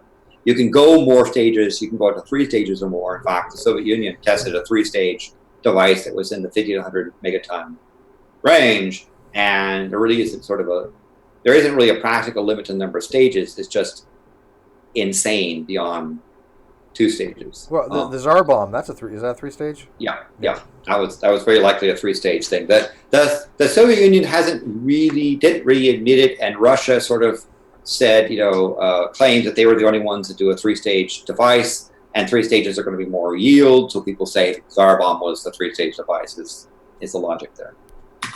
That one only had half the yield it could have done too, from what I understand. That was designed to be 100 megatons, and it was about 49, I think, or something like that. So considerably less than what it could have been designed for. And that was a hell of an explosion. Yes. If that bomb was dropped in L.A., I'd be dead. Yeah. I would be happy at least. So and I'm 2 hours away from L.A. The main thing that's gone beyond sort of the boosted atomic weapons that are more efficient and 2-point stuff is now what's called the Teller-Ulam configuration, right? And Ulam sort of conceived some of the basic parts of it. Edward Teller added some important physics principles, and actually Enrico Fermi did the hard math on that. And believe me, the mathematics around this sort of stuff is pretty hair-raising, right? This is not trivial stuff. When you're starting dealing with quantum mechanics and fusion effects and so forth, it's a non-trivial piece of technology. But effectively, the primary is a classical atomic weapon, and the secondary is typically a thing where you have lithium deuteride. Your thing is going to fuse with a plutonium spark plug in the center and a reflective casing on the outside, filled with polystyrene foam. In fact, a lot of thermonuclear weapons are filled with polystyrene foam, and the reason for that is that polystyrene foam is going to turn into a plasma when the primary atomic bomb detonates, and that plasma is going to do some things. So secondary, we'll talk about in just a moment. So in this thing, that's the stages. Before firing, you have essentially the foam encased secondary, the primary sitting on top, and so the next stage you have the high explosive fires on the primary. So you're crushing the material, making it supercritical, and you can add all the stuff about neutron gun boosting and hammer effects and the levitated pit and the boosted center, but essentially you fire off your atomic explosives. The thing begins to go, turn in. You get the fireball, and one of the things it does is it irradiates the polystyrene foam. Polystyrene foam turns into plasma. The plasma compresses the secondary, and the neutrons trigger even more material as it goes forward. Now, by the way, I'm talking about lithium as this hydrogen, this lithium deuteride. The very first thermonuclear explosions were first thermonuclear device was actually using cryogenic hydrogen, cryogenic tritium. But that turned out to be an unyielding thing. So we're using lithium, and I'll explain it in just a moment. But another important part of this process is this tamper-pusher ablation. So before firing, you have stage 1. And in stage 2, the primary explosion's fired, the pit is compressed. Stage 3, the fission reaction completes. So it's gone through its critical stuff. It primary is now at millions of degrees, generating hard gamma and X-rays. And it begins to heat the pyrrolystyrene foam, which is going to create a plasma, which begins to compress the thing. You have a block on top, which is going to start to push. You have materials that's in the center, plutonium in the center, which is also reacting. So the blue core is being squeezed from the outside, and it's being hammered from the inside from an atomic explosion, and the thing goes critical. If you think about the effects that are going on here, if you talk about the pressure, the radiation pressure from you're talking about towards the trillions of pascals, right? The radiation pressure that comes from the atomic explosion, maybe around 140 trillion pascals. The plasma from the foam around it that's being radiated gives about 750. But the ablation, which is this large block and thing being pushed down, is going to give you most of your pressure. And pressure is going to in fusion is going to yield, right? You have to have the material that's going to fuse at a high dense temperature pressure in order for the nucleon to get close enough to quantum tunnel together and fuse and release the fusion energy. So modern thermonuclear weapons, and by the way, and you notice I'm not using the word hydrogen bomb, right? It's really not, nuclear weapons are not, it's kind of a misnomer. The reason why they call them thermonuclear weapons is it really is a fission, fusion, fission, fusion, fission process. So you know that. The primary starts fission. What's that? Well, that might be like the beryllium, which is being hit alpha decay and splitting, which gives you neutrons that take deuterium tritium center to fuse, which will give neutrons to the primary atom bomb to boost its yield. It goes bang. It produces neutrons, which crushes the material to generate fusion. That fusion is going to generate lots of neutrons, which will allow other material like U-238 undergo fission. Because yes, U-238 can split, right? But it doesn't absorb them as easily as U-235. 235 presents a bigger target, what's called a macroscopic, or depending on if you're talking about overall, microscopic cross-section for absorption, or macroscopic cross-section for absorption. So uranium-235, if you look at it and you look at the neutron's going to see it as a much bigger target area. It's called a Barn ratio, and than it will for the 238. So basically, imagine shooting at a small building and shooting at a big building, even though there's a size differential. The 235 and the 238, one appears to be a more efficient target than the other one, so it's going to absorb neutrons easier than the other one. Yeah, and if you have a lot of fast neutrons, which fusion gives you, you can cause U-238 to split, but it needs a high fast neutron, not a slow neutron. It needs a thermalized. Well, there's which one? What'd you say? That you need the fast neutrons, right? For 238. Yes, 238. 238 tends to have fast neutrons over thermalized neutrons, but 235 it has a better chance to absorb a thermalized neutron or a slower neutron. Yeah. So one of the things that probably is a misnomer is the reason why they don't call them hydrogen bombs. It's really a misnomer. About half the energy comes from fusion process and half comes from a fission process. And another thing to know is that while a fusion plant could be relatively free of high-level nuclear waste, fusion bombs still produce lots of waste and fallout, right? A fusion bomb, in fact, there's no, quote, known way to do a fusion-only weapon. Yeah, because you need temperatures to get up there to initiate the fusion. And you need a star. You need something really hot. Well, I mean, why couldn't you do it theoretically with using X-ray type lasers or something? I mean, it's difficult. Now, if fusion was really easy to do, we would probably also have fusion power plants, right? Well, yeah, well, we do. I mean, we've had fusion for quite some time. It's just not commercially available. They suspect the first one may come online around 2025. But wasn't it MIT? They had one working for like a couple decades. But it's been the tokamaks. Things like tokamaks, and that's one of the things I worked on was doing computer work for the magnetic fusion energy people. And one of the things that the tokamaks could get to near critical or close critical for a very, very short period of time before the thing would pop itself out of the magnetic bubble, right?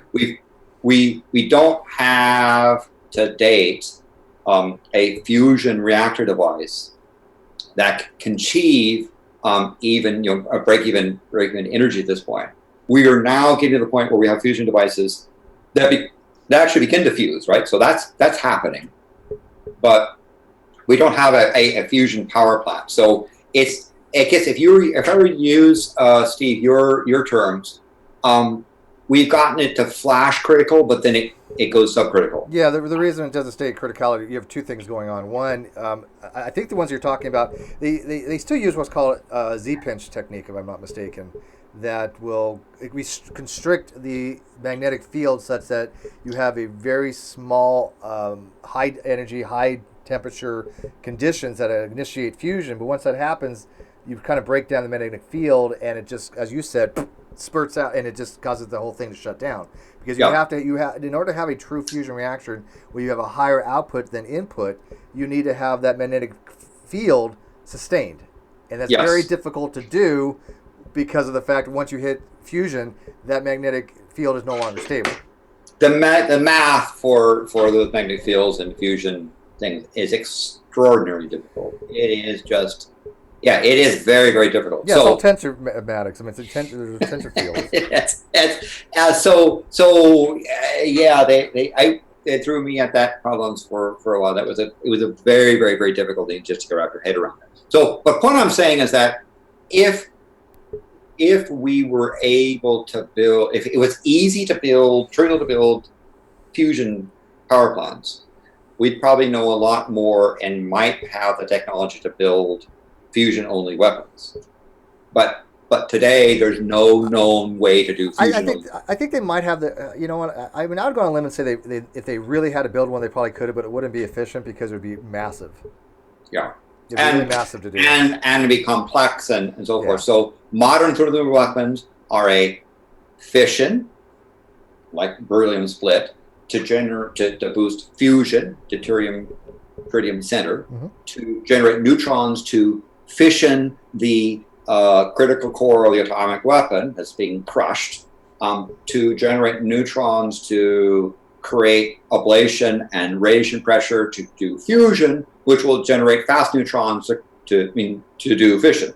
So it's this fission, fusion, fission, fission, fusion. That's why we call them thermonuclear weapons, not hydrogen bombs. So let's look at Kim Jong-un's thing. The assumption of what's happened here is that at the tip is your classical atomic style weapon.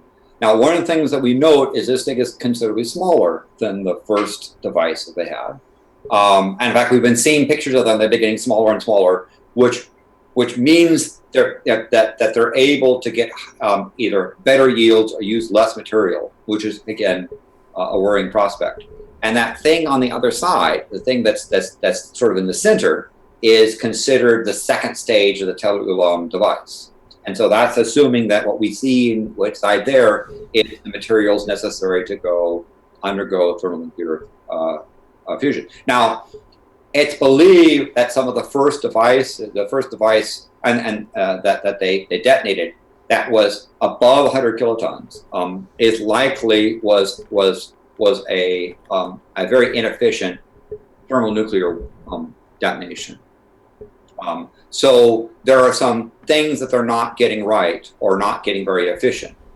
The tragedy, of course, is when we see the analysis, the consensus is that, yes, they are getting into the realm of thermonuclear weapons. They may not be the big ones yet, but The other thing we've noticed is that their yields are getting away from them. And that, for example, the mountain they were using to do these devices inside is getting so structurally unsound that they're having to go and find another place to do their testing, assuming they're going to do testing, right? And it's kind of anyone's guess as to whether or not the agreement or not agreement is going to be held or not. But again, the kind of consensus from the outside is this is an attempt to design a thermonuclear weapon by North Korea. Whether or not that works, or it may be even highly efficient, they're in the program. This would be a demo then, right? Basically. Yes, obviously. yes, a demo type thing, and it's possible that what they've done, given their yields, is they have certainly made a boosted atomic weapon, which is getting additional yield by a somewhat inefficient thermonuclear reaction of a Coulomb second stage. Gotcha. Now, I've been on, and I went to Anahuac. The primary reason we went to Anahuac was to see a very wonderful total solar eclipse, the longest in the century, and it was courtesy of the Google folks that took me there. And along the way, of course, I knew we were going to be going over some very historical grounds, because these areas are where some of the first thermonuclear detonation tests occurred. The first thermonuclear explosion was Ivy Mike, which deleted part of the atoll. So you see the pictures there. Essentially, if you go back, an atoll is essentially a coral ring. You once had a volcano with coral around the outside. The volcano's the size. What you're left with is a coral ring with a nice, aquatic center, a ring to almost surface level island, and then the ocean. And Ivy Mike deleted, eventually took a chunk out of the center of the stuff. It was actually a yield that was a bit more than what they expected. The one thing about the Ivy Mike's device was that it used, instead of tritium deuterium material, which is a solid, it used cryogenic deuterium and lithium. And so you see in that picture there on the left, the long vertical tank is essentially is the device. Those tubes coming out of it are essentially our testing analysis tubes. They were wanting to monitor, to do all kinds of measurements on the explosion, try to get as much telemetry out before the test equipment is destroyed.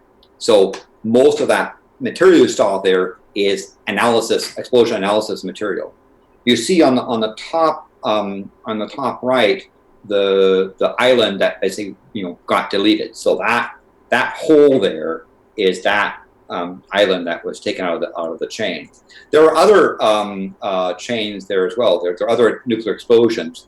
That concrete cap that's in sort of the top center is where the nuclear waste and the chemical waste is buried.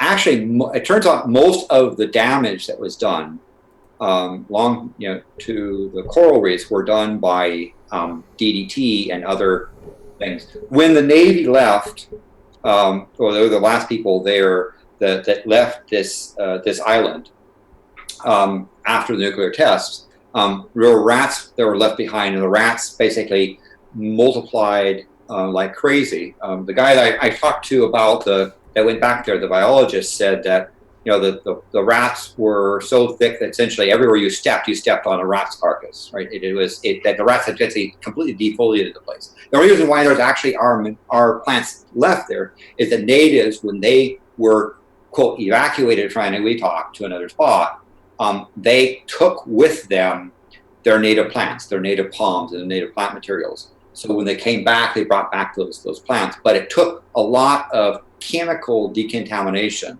in order to be able to get the plant back to a livable condition. Ironically, it was the killing of the rats that did more biological damage than the nuclear explosion. Don't get me wrong. When Ivy Mike went off, 80 plants there were sort of burnt up. it was the reintroduction of stuff that created another economic disaster. Well, they tested that area quite a bit. I mean, they dropped like almost 50 bombs in that particular area, though, right? Yes, and so you see other bombs are on there. So Google, if you go and do the Google Street View of that set, you'll essentially see I basically sat with my camera on the side of the plane going click, click, click, click, and we basically did a camera run around the whole area. On the bottom, the one that's on the bottom slightly left, you'll see that the runway on the far end is kind of deleted. The ocean was sort of eating away the runway. The runway on the other side is kind of a different color. That's actually heavily reinforced concrete. That's where Ivy Mike was actually assembled. And so the airplane that we were landing on, we knew that the edge of the runway on the far side was kind of dodgy. So the idea was that we were going to land hot, that is land flaps down where you're sort of barely touching, slowing down, and then toward the last moment, really put on the flaps and the brakes and slow down and stop here where it's reinforced, because it was not believed that the runway was probably too soft to hold the weight of the plane, whereas the edge of the thing was actually capable of holding planes. So we figured if they can assemble Ivy Mike there, they certainly can hold the weight of our plane. So as I say, it was and standing on top of that dome, by the way, with a Geiger counter, you could barely detect radiation above background. I mean, I had to really try to say, yeah, it might be slightly above background radiation. But that dome isn't going to last much longer, right? I mean, I heard that a lot of it's eroding to the sea, and it is on a sand thing, and actually the bigger problem is essentially the chemical dump, right? That they went and scraped all the rat poison into the spot there, which is causing problems there. Now we swam in the bomb crater on the side, the small one there. I swam in that spot, and that's actually relatively uncontaminated. But again, it's so you're more worried about the carcinogenic effects than the radiological effects. Yeah, but actually, in flying over there, because the Gulfstream 5 flies at a fairly high altitude for efficiency, we were actually getting far more radiation levels up at Yeah, isn't that weird? I mean, you get more radiation from a flight at 30,000 feet than you do from pretty much any of these exposures. Yeah, and we were going at 42,000 plus. I mean, we were going at high altitude there, and it was and so that's where our radiation dosage came from, not from the standing on the cap of the waste pit. Right. Anyway, so on to this side. And by the way, I just got curiosity. Did you just use a Geiger counter, or did you use any kind of neutron detector or alpha source detectors? It was also a neutron detector as well. Because those are much different to use. I've had to use all three many times. Yeah. But I mean, we weren't there in some ways. With the natives, we're kind of sensitive about this whole nuclear stuff. We didn't make it seem like we were scared of Right. stuff or scaring them. But there's, the U.S. taxpayer has paid an enormous amount of reparations to the people that we talk. But that's another story. We will have another talk about the effects of nuclear weapons, and we can talk more about that in a month. Yeah, but this is only part one, by the way. We might have a part two. So potential. The potential. By the way, just bomb FYI, material- we're 20 minutes till 2-hour mark. So. All right. Okay. So we're near the end here. So the potential nuclear material you use are U-235 or plutonium-239. Plutonium-239 is preferred because you can use them in implosion-type devices. You can use less material, and other elements are possible but not practical.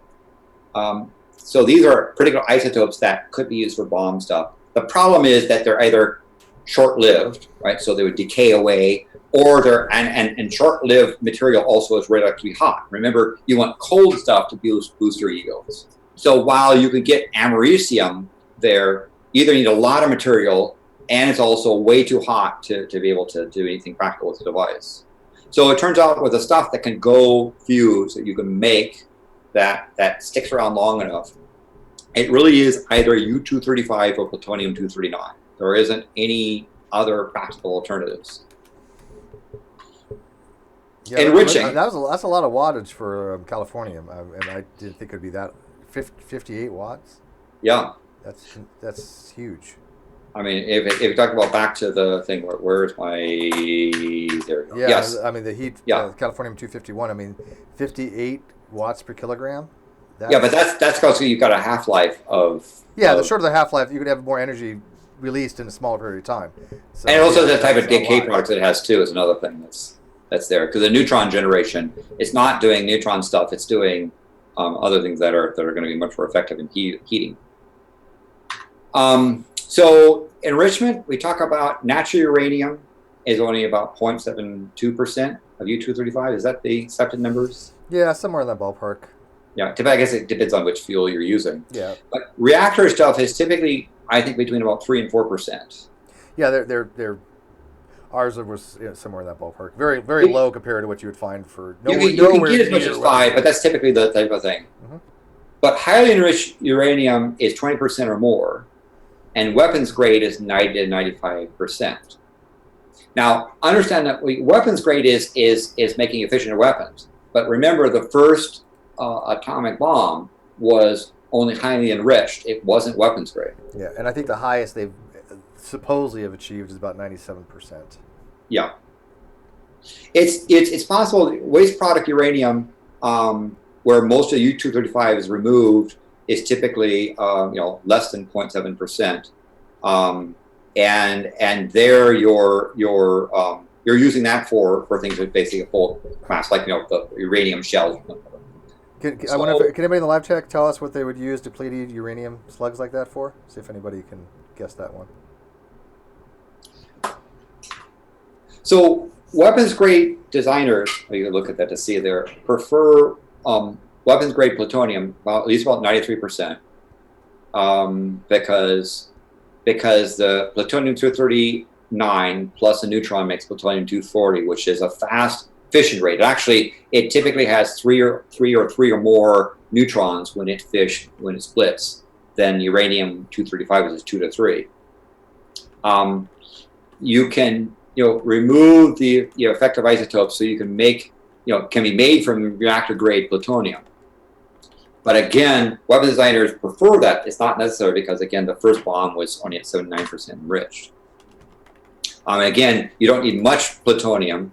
The bare sphere is actually relatively small, and the material needed for a ring is actually relatively small to get a nuclear device.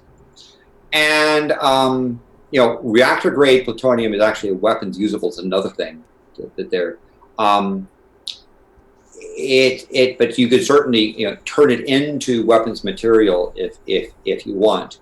But you've got to overcome the problem of neutron emission rates, and there's heat problems that also come from this situation. So the big problem is with non-proliferation. It's not hard to smuggle enough U-235 or plutonium 239 to make a bomb. You can carry enough. So here's a picture of a guy that suitcase he's holding is the plutonium that they used for the Trinity explosion. Remember, and the Trinity explosion was not an inefficient device. So if this guy can hand carry the plutonium needed for the Trinity test, and it's an inefficient device, you can imagine how small materials you need for stuff. The problem is that this much material is not very radioactive. I mean, kitty litter is more radioactive more easily detected than enough plutonium to make a bomb. Well, it's got a long-term half-life too.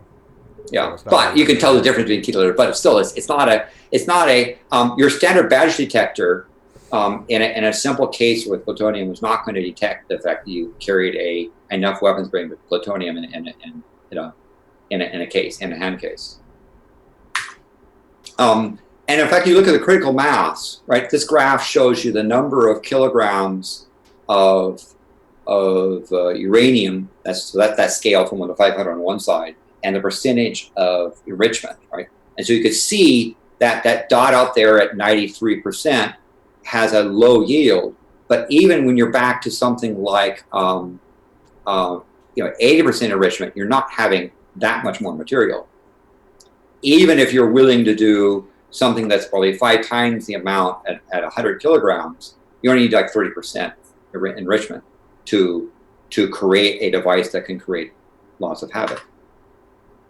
So hard part of making a nuclear bomb is making enough nuclear material. You need a Manhattan type project to build that. It's hard to hide. Making nuclear weapons efficient, reliable, and launchable is another problem, right?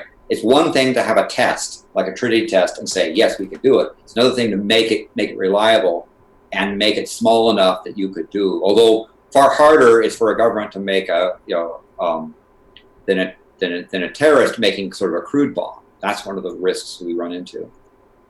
So designing and making a nuclear bomb, U.S. has done it, Russia has done it, France, China, Sweden almost did it.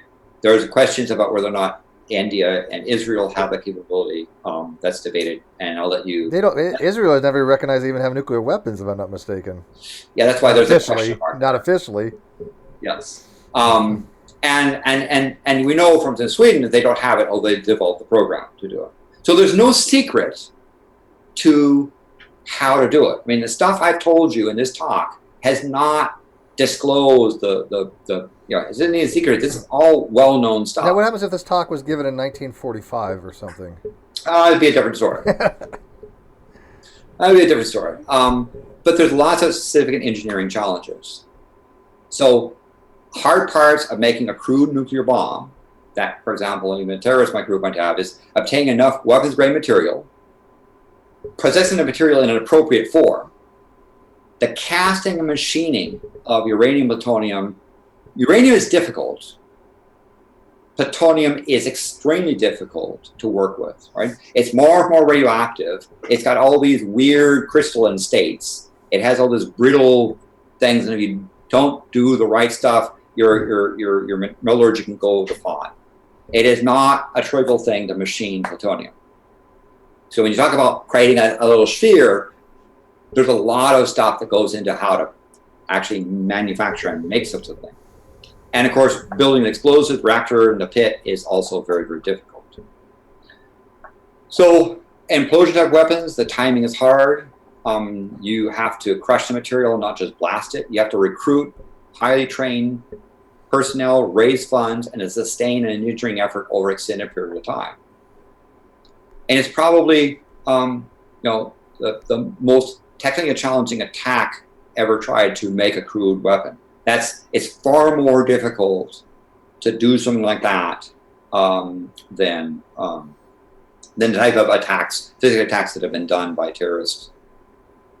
Fortunately, that's the case. Now, short circuits can be they steal a device or they're assisted by a state to give them the parts, or those are things that we worry about. Purchasing a black market one.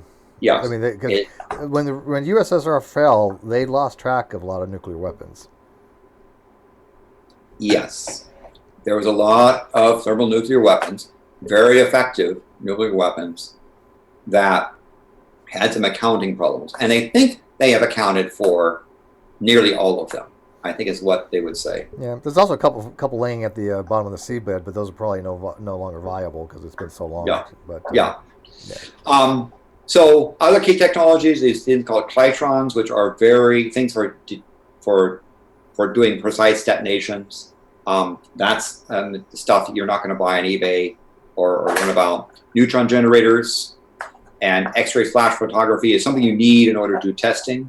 So prior to actually doing the boom, you'll probably want to, and North Korea did the same thing, have chemical explosions to crush blocks of aluminum or things to simulate plutonium. And you can't simply just go bang and look to see if you have some hardened pit, because the thing blows itself apart. You have to have very fast photography. And I'm not talking about Mythbuster type high-speed cameras. I'm talking about really exotic X-ray flash photography to understand what's going on. To understand the mistakes that are being made and how to correct and how to improve it. So these are three key technologies, again, that we're not going to talk about, but they're there. So how do you make material? Well, plutonium, you need a reactor. So you take U-238 is plus a neutron, plus neutrons produces plutonium. Whereas U-235 is an enrichment process where you're basically separating the two. An important thing to understand is that reprocessing is not the same as enrichment, right? If you're trying to concentrate to build more weapons-grade uranium, that's a different thing than saying I've got nuclear fuel coming out of a reactor and I want to reprocess it. I don't know if Steve, you got into any of the reprocessing. No, I mean, obviously in any kind of uranium reactor, you're going to have plutonium-239 produced in small amounts. Yeah. But we never bothered with the reprocessing. Yeah. So, this U-235, U-238 keeps talking about, they're chemically indistinguishable, but they have a very slight difference in mass. One is rare and one is common. One is difficult to split and doesn't really chain react. The other requires fast neutrons in order to split. So essentially the process for a reactor is very, very different. The spent fuel reprocessing to produce plutonium is a different process than just enrichment. Typically, the two paths to get material is either you mine uranium, you put it in a reactor, you process it and convert it into material, or you take uranium and you enrich it and to fabricate the material. Yeah, most of the time now they just add it. They use a mixed oxide. It's uranium oxide and plutonium oxide, and they just mix it together in a fuel. So enrichment typically is done in stages, where you have a unit that will, on one side, produce slightly more enriched material, and the other side, slightly less enriched material. So there might be a small amplifying effect where if you go through this process, the stuff that goes backwards is less enriched, the stuff that goes forward is slightly more enriched. And you have these stages. And typically, the type of thing for low enrichment uranium, you'd use a reactor. You need only a couple of stages and you need only a couple of units, right? So the total number of stages might be, you might be 30. For a low enriched uranium, you need less than 10. And the number of units you need, number of machines per stage, also decays. But if you look at highly enriched uranium, it looks like this. So while this one might be 10 stages for producing reactor grade, highly enriched uranium requires 30 stages. Each one refining it more and more and more. More and more. But the one thing you find is that once you start enriching, it becomes easier and easier to limit to approach the 90% levels. And in fact, they use it by gaseous diffusion. Typically, the common thing is you have, the early ones was by gas diffusion, right? The Manhattan Project, part of its big thing was at Oak Ridge, Tennessee, of using gas to diffuse across the barrier. So they took uranium, they bound it with fluorine, really nasty stuff to create uranium hexafluoride. Mm-hmm. And the uranium hexafluoride would go across the barrier where the uranium-238 had more mass and would not go across the barrier as well as U-235. Slight difference in concentration. And they had many stages of the stuff that was pumped. And by the way, the development of things like Teflon. One of the reasons why Teflon was actually developed was for the Manhattan Project to handle fluorine compounds, because fluorine compounds are nasty, they react to almost anything, and Teflon's one of the few things that they can have coating metal, because otherwise the fluorine would just eat away the metal. Fluorine is more oxidative than actually oxygen. Yes. Yeah, it's a higher electronegativity. Yeah. So, but modern stuff doesn't use that, because the thing like that Oak Ridge, Tennessee plant, Manhattan plant, while practical, it's very impractical. And at the time, they were using a non-trivial percentage of the entire U.S.'s power supply was going into this machine to enrich uranium. The modern way to do it is with ultracentrifuges. And essentially, you spin ultracentrifuging. You still make this uranium hexafluoride gas, but it requires about 20 times less power, and it's a small plant. A small building and a small power load is all you need in order to enrich uranium with centrifuges. And centrifuge refinement now dominates the world because the power plants like the Oak Ridge, Tennessee thing are just impractical. So one of the things that Kahn did was the black market a lot of the details of how to do this. He was a metallurgist, and that was probably one of his fortes and how he got access to some of this stuff. But they black marketed to countries like North Korea. When Libya turned over their stuff, they essentially turned over the same kind of design that we see in North Korea, because North Korea has let people go in and look at their enrichment plants, and what we see in Iran. So we know where the stuff came from. So is North Korea making high enriched uranium? Well, the answer is almost certainly they are. Centrifuge spins at a very high speed, excess of 50,000 RPM. And essentially they're using the U-238 is flung to the outer wall and U-238 drifts towards the center. And they siphon it off against one of those stages where the stuff that goes out is slightly more depleted and the stuff that stays behind is slightly more enriched. And so you have these stages, but they're very difficult to make. This has enormous forces with these things that are spinning around, even though they're relatively small diameter. There are normally forces. They're very easily unbalanced. They're very easy to explode going off center. And you need really excellent ball bearings at the bottom and magnetic bearings at the top. And sometimes at the bottom. And those technologies of how to spin something very fast was somewhat classified. Unfortunately, Kahn sold those secrets so that now there's a few more countries, unfortunately, that know how to do this well. In fact, Iran's centrifuges, same kind of design, same type of process that we see that Libya turned over, that Iran has. The Iraq nuclear program was not at the point of doing this kind of enrichment yet. They were using plastron stuff, but Iraq was not nearly as far along as Iran has gotten, and obviously as North Korea has done, because they've actually. How many more slides we got? Because I'd like to get some questions. Just a few more questions. Okay. A few more slides. So, and here's one of the important points. Once you've enriched it from maybe up to like 4.5%, from the 0.7 the natural uranium that's 0.7% up to, let's say, 4.5%, you have done 3/4 of the work. The initial part, the initial getting it to that is more difficult. After that, it's more efficient and it's easier to get to the higher enrichments. Yeah. So having a stock of low enriched uranium for reactors could allow a country to reach high enriched uranium more quickly. And again, part of it is the fact that the plant that's necessary to make your reactor uranium can simply be kind of reconfigured, and it would be very difficult for you to detect that. And in fact, the kind of plant, the typical large tech company office building is about the size of what you need and the power of a large data center, right? So it's not as if it's going to be obvious, screaming obvious, like a reactor will be. And the fact that a country might have today, like Iran, might have today a program to create reactor-grade uranium. Even if they promise not to cheat, it would be very easy for them to modify the design and extend it just a little bit with those little stages. Remember, again, when you look at the stages here, right?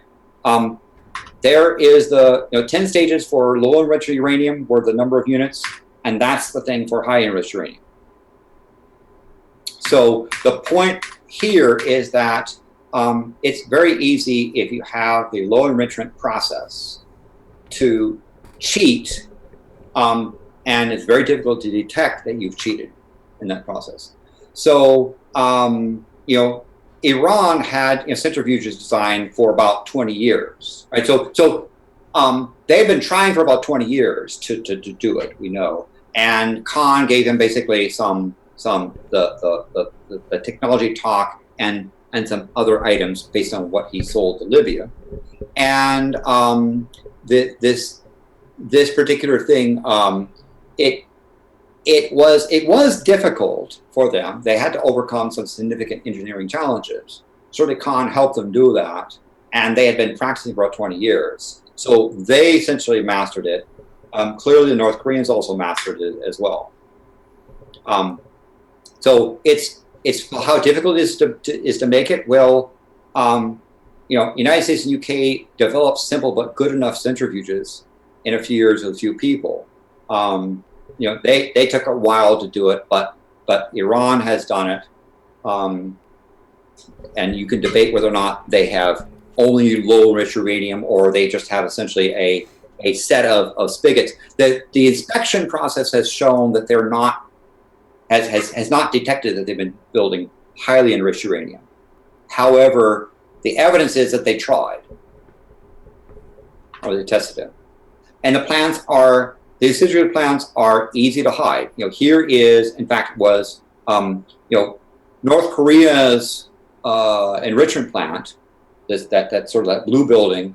We didn't know it was there until they actually detonated the Versal device, and then they brought the U.S. to the spot and had people go through it and showed it, so we actually discovered what that building was. Now, by the way, it turns out they're building a second building along the side, so it seems like North Korea is actually trying to improve and accelerate their enrichment process. Producing plutonium is harder because you have to have a reactor, spent fuel, the radioisotopes, they show up very well on satellites, and so those are easy to detect. So the plutonium production, in fact, North Korea published their schematics for some of this stuff for their reactors. This particular reactor design was not really meant to generate power. They do get some power of it. They're more trying to remove heat from the reactor core because they're trying to cook uranium and turn them into plutonium. So, this is a fascinating thing because reactor design people looked at this and said, that's a weird reactor design. And what realized was, this is actually not for power plant production. This is for plutonium. Yeah, and it's graphite moderated too. Yeah. Which is not a great design. No. Yeah, but graphite has what's called a positive coefficient of reactivity. Those kinds of reactors, you actually have to work to keep them from going out of control. That's a bad design. You want something that you don't have to fight to keep it going. You want something that you have to fight to actually keep going, rather than fight not to have it to be super critical. So that's a very bad design. So the North Korean reprocessing plant is easy to see. The radiation leaks from that sort of thing, so we can detect it. So the uranium enrichment is hard, it's easy to hide, and if you're doing it for power plants, it's very easy for you to reconfigure it quickly to boost it. Plutonium is a harder thing to do, but remember, plutonium is the one you want to do if you want to do efficient bombs. So we know where the North Korean reactor is that's doing reprocessing.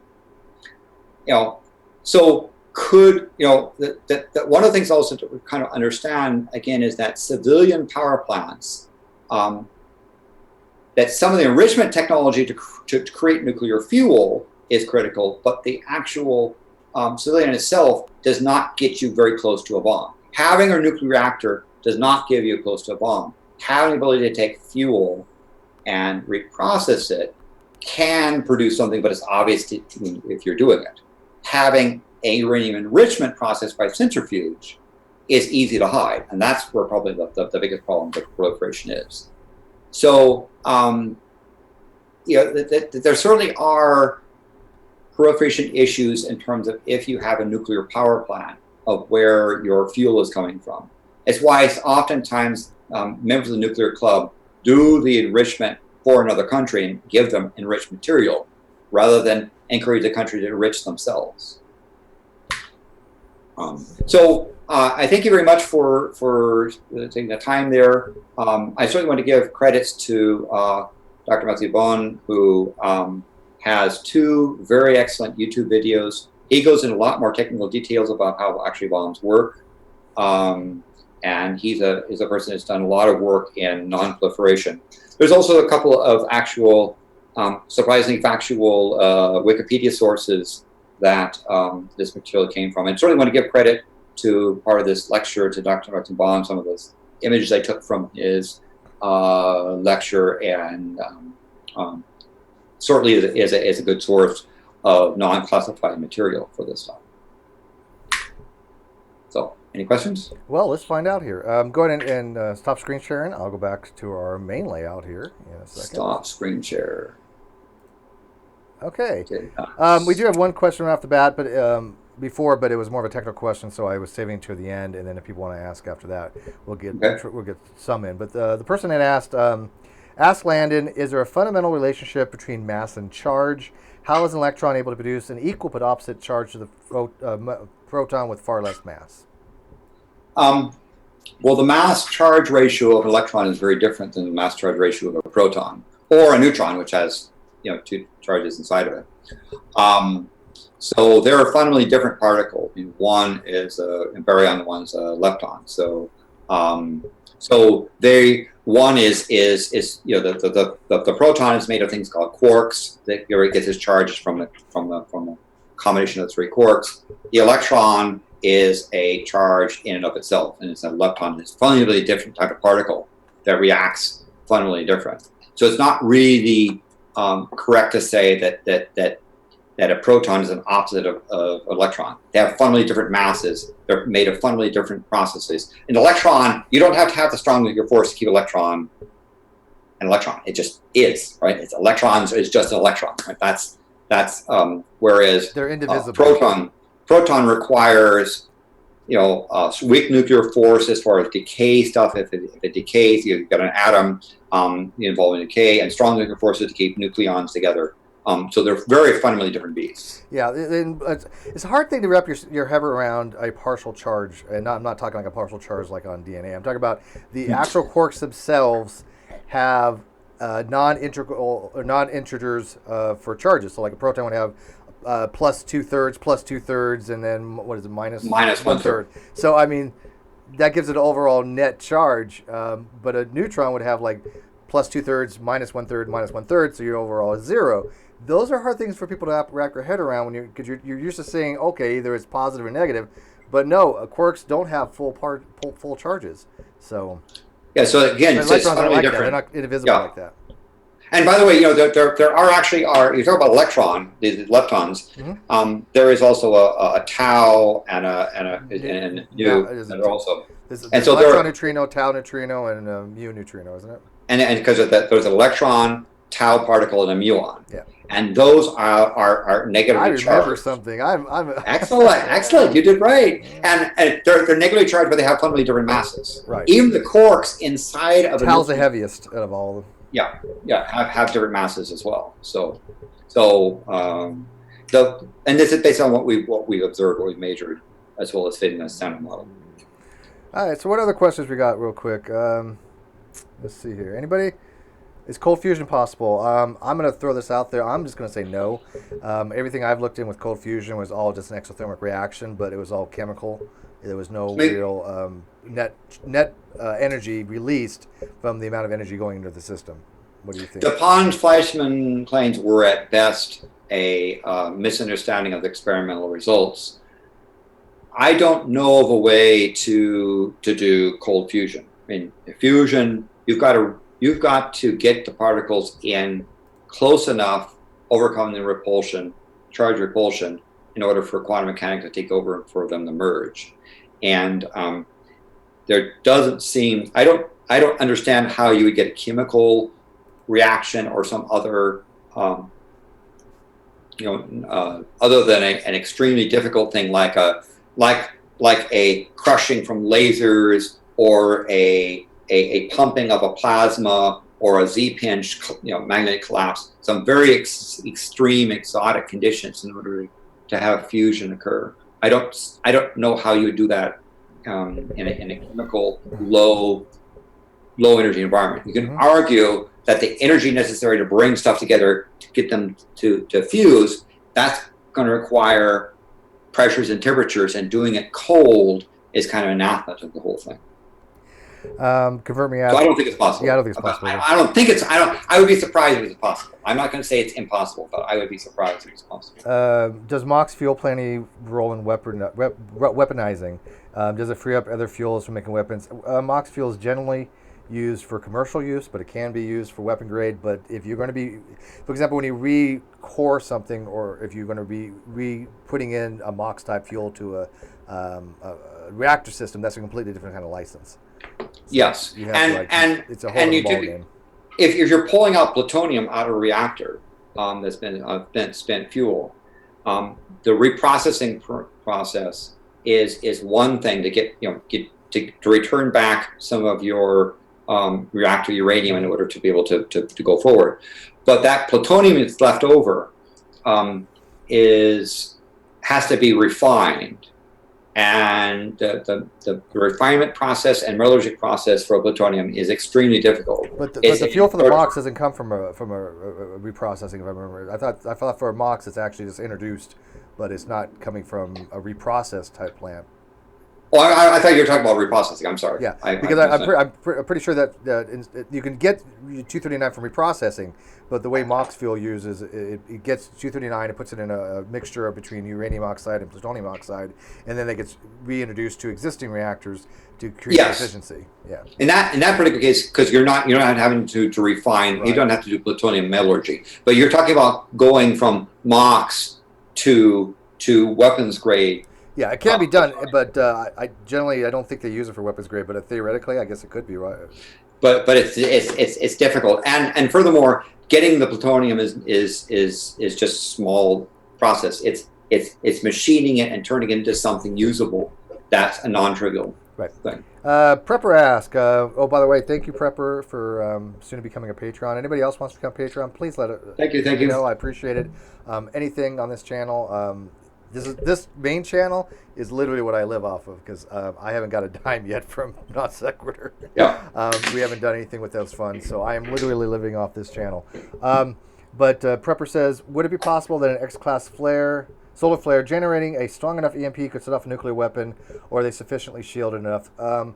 There's a lot of... the thing is that even if it trigger... Well... I think he's asking, like, can the EMP cause a triggering scenario? Because the EMP itself is not going to cause a weapon to explode. But X-class solar flares don't really produce a lot of energy from our point of view. I mean, from the sun, yes, but I mean, it might blow up a transformer, right? I mean, it might have some kind of induced effect because you're having these charged particles and magnetic fields going across these lines, and that's going to induce a current. But I pretty sure that they're pretty well shielded. Yeah. I don't think an X-class flare is going to take. Well, I think the other thing as well is that when you talk about an X-class solar flare, you're talking about something that might be on the order of 1/10 of a milliwatt per square meter of energy. It's not at Earth's distance. It's not. Yeah, and it's over a square. It's over a square. It's over the entire Earth, right? That it's hitting it. So it's not really a lot of energy if you think about it. That's hitting the Earth now, is it? So you're talking about those thermonuclear devices. You're having an atom bomb right next to it. That's the type of X-ray fluxes you need. Well, I think it's talking more like an accidental triggering. Yeah, and so and so the other thing is that you say is, well, okay, could some event, external event, even a lightning strike and so forth, set off a bomb? Well, the bomb designers are rightly enough, are extremely careful in their designs because you do not want your bombs just aging and going off, or you get a computer virus bug on something and it says go bang. The amount of effort it takes to actually take a actual nuclear warhead and cause it detonate is extraordinary in terms of what has to happen. And it's difficult to do it when you want to do it. The processes that are there, it's in a form, and again, it's why we don't use gun-type bombs. The problem is a gun-type bomb, if the black powder decays or something hits the wrong way and the conventional explosive goes off, you're toast, right? That's why implosion-type stuff are used instead, and no one is at this point insane enough to do a gun-type bomb. I mean, older weapons, sure. Like I have to agree with the cannon type. Then you might theoretically have these problems, but in newer weapons, it's not a concern. Yeah. Now you say, well, couldn't terrorists build a gun-type bomb? Yes, but they'd have to get hold of enough gun-type enriched uranium to do that, and that's a difficult process. It's getting all the material. That much material is there because in mean, in a nuclear reactor, how much uranium-235 might you have? What would be the total mass, you would I mean, guess? how many kilograms? Yeah, It's not an exceptional amount. I don't even remember. It's not a lot. I mean, like I said, the entire reactor core itself is about the size of a standard trash can. I mean, yeah. it's not that big. So I mean, you can So only even if imagine you it's not, grab as many all the kilograms in fuel there. out of a typical that size of nuclear reactor, you don't have it in the right form. You don't have enough material to do it, and people would notice, when the nuclear power generation shut off. Like, hey, what happened to our plant? And so even if you took that, you would then have to enrich it, right? And Yeah, you'd have you to, would never get enough fissile material from a nuclear reactor, and plus, yeah, it's like I said, it's the way it's configured in these pellets. You'd probably end up dying trying to take it out. I mean, it's not an efficient way to get uranium. I assure The you. other thing to understand is that nuclear reactors are designed such a way that you have to have exert a lot of effort to keep the reaction going. Hmm. That's the design. They're not Yeah, like the bomb where it's sitting there just short of criticality, and you do something and it becomes supercritical. yeah. Pressurized water reactors, especially because they have a negative temperature coefficient of reactivity, that literally means as the reactor gets hotter, as the moderator gets warmer, it gets less dense and it becomes less efficient, which means that you have to actually try to keep the criticality going. The reactor's trying to shut itself down. It's trying to stop being critical as it goes on. So you seriously have to keep the reaction going, and that's a fail-safe design. You don't want it to be the opposite. So And then even if you try to trick it into that, trick it to pull out all the control you rods, wouldn't. You um, would have a you, steam explosion, but that's it. yes, because again, remember, it's not just you have enough critical mass material together. Because if you're to pile it together, it's going to blow itself apart. You can have an explosion, right? Right. You would have a control. Well, this happened once with the Army reactor. The SL1 they had three control rods, and one of them, the person was pulling it out. They were only supposed to raise it a few centimeters, and it was manually lifted out. And he lifted it up quite a bit more, added a bunch of reactivity to the core, and it actually caused a flash of the water into steam, and it just ejected the core, the actual control rod, stuck him to the ceiling, killing him instantly. Yeah. So So, it's dangerous. but I don't know if that answered the person's question, but no, you couldn't have a solar flare bump or electrical discharge, or even, I mean, you couldn't even, have some thing of lining a bunch of explosives around the chamber to try to implode it. No, it's not gonna work. The configuration inside these devices are very, very different at very high densities compared with what you could get, even if you had enough material in a reactor to make something, reprocess it to a bomb. All right, so we're probably going to wrap it up. I don't see any other more questions. This was our second edition. Next week, we actually have possibly an astrophysicist coming on.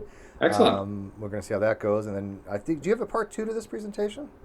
Yeah, well, we can talk about this would be another talk we can do later on when people have wrapped their heads around this sort of thing. I would like to eventually have a detailed talk about a little more the physics. I mean, I would like to get into the relativistic effects of the things taken into account, like even the energy mass relationship. There's a lot of relativistic effects that can be taking place because of the orbitals, and I like to get into orbital mechanics. I like to get into talking about what happens when you get higher on the periodic chart with the relativistic effects of the electrons. And there's some weird things that happen. It's really cool stuff. And so maybe we can do a presentation. Yeah, pun intended. But the other thing I say, the other part of it, you see, is part 2, is talking about the nuclear blasts and what happens when you have a detonation. The effects of that is sort of the second part of the talk on. So again, I hope this gives you a little bit more information about the issues of nuclear weapons, the non-proliferation issues, and what we're facing when we're trying to keep these weapons under control. You certainly didn't learn enough to build a bomb there, because essentially there's some critical details left out of the talk. The purpose of this talk was to give you a notion about what the technology is like and where it's difficult and where it's not.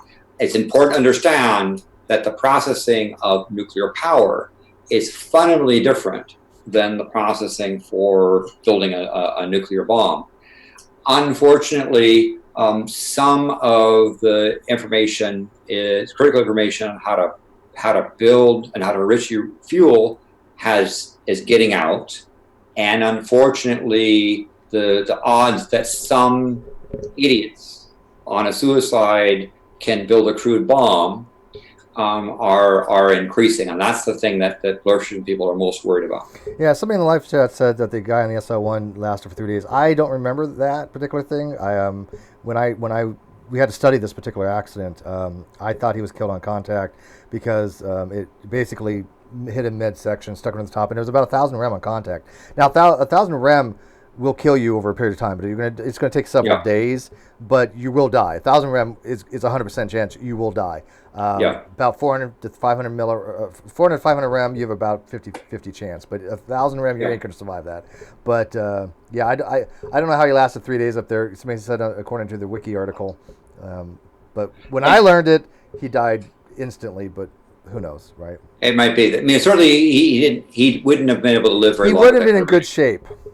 Yeah. The other thing I'm going to say in terms of the two hot points for nuclear weapons in the world, in terms of North Korea, they certainly have achieved boosted, smaller, more efficient atomic weapons. And there is credible evidence that they're trying thermonuclear. They may not have gotten a very good yield, but that they're in that early stages.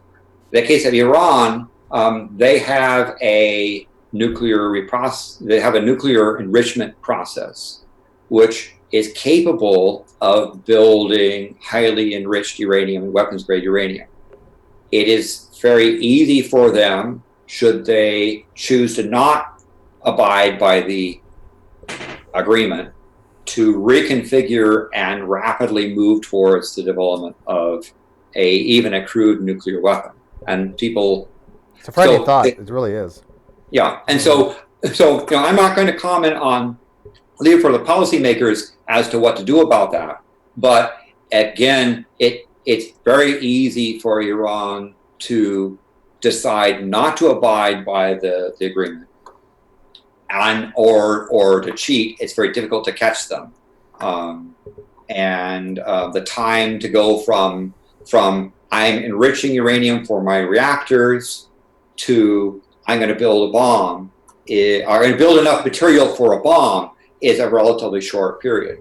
The question is whether we also have an idea about other stuff that Khan gave them. We know that Khan's leak to the North Koreans gave them a nuclear device. So it is not inconceivable that the same stuff that Khan gave to Iran could allow Iran to build a nuclear device. We know from Libya what they turned over. They certainly had the program necessary to do a nuclear testing. So we'll have to see what's going on there. Was there anything else you want to plug before we take off? Like your shirt, maybe? Oh yeah, actually, some points. This is a I Am Unforgiven. This is from the Milwaukee Atheists T-shirt thing. They have a T-shirt collection there right now. I know that of course, that this is if you become a $10 a month Patreon, you can be entered into a T-shirt drawing. Or you can buy it off of them. Check out Milwaukee Atheists for that thing. But there is you be one of the cool people to have this particular T-shirt. Yeah, and you might notice somebody else wearing it as well. He goes by the name of Aaron Ra. So I think he has one. But anyways, thank you very much as usual for bringing your exceptional brilliance and your presentation. Thank you kindly. I'm hoping that people got something out of it. Again, this was a very, very just brief overview of these topics. They get a lot more complicated, I assure you. But I think that most people got some takeaway from it. If you have specific questions, just ask in the comment section after this uploads, and we'll see about kind of getting to those questions afterwards. But let us know what you Yeah. think of it. Like this video if you liked it, and subscribe. And if you want to become a patron, I do appreciate it. Every little bit helps. But we're going to be doing this every Sunday now when Landon is available. If not, I'll get some other co-hosts. But right now, he's kind of my primary one.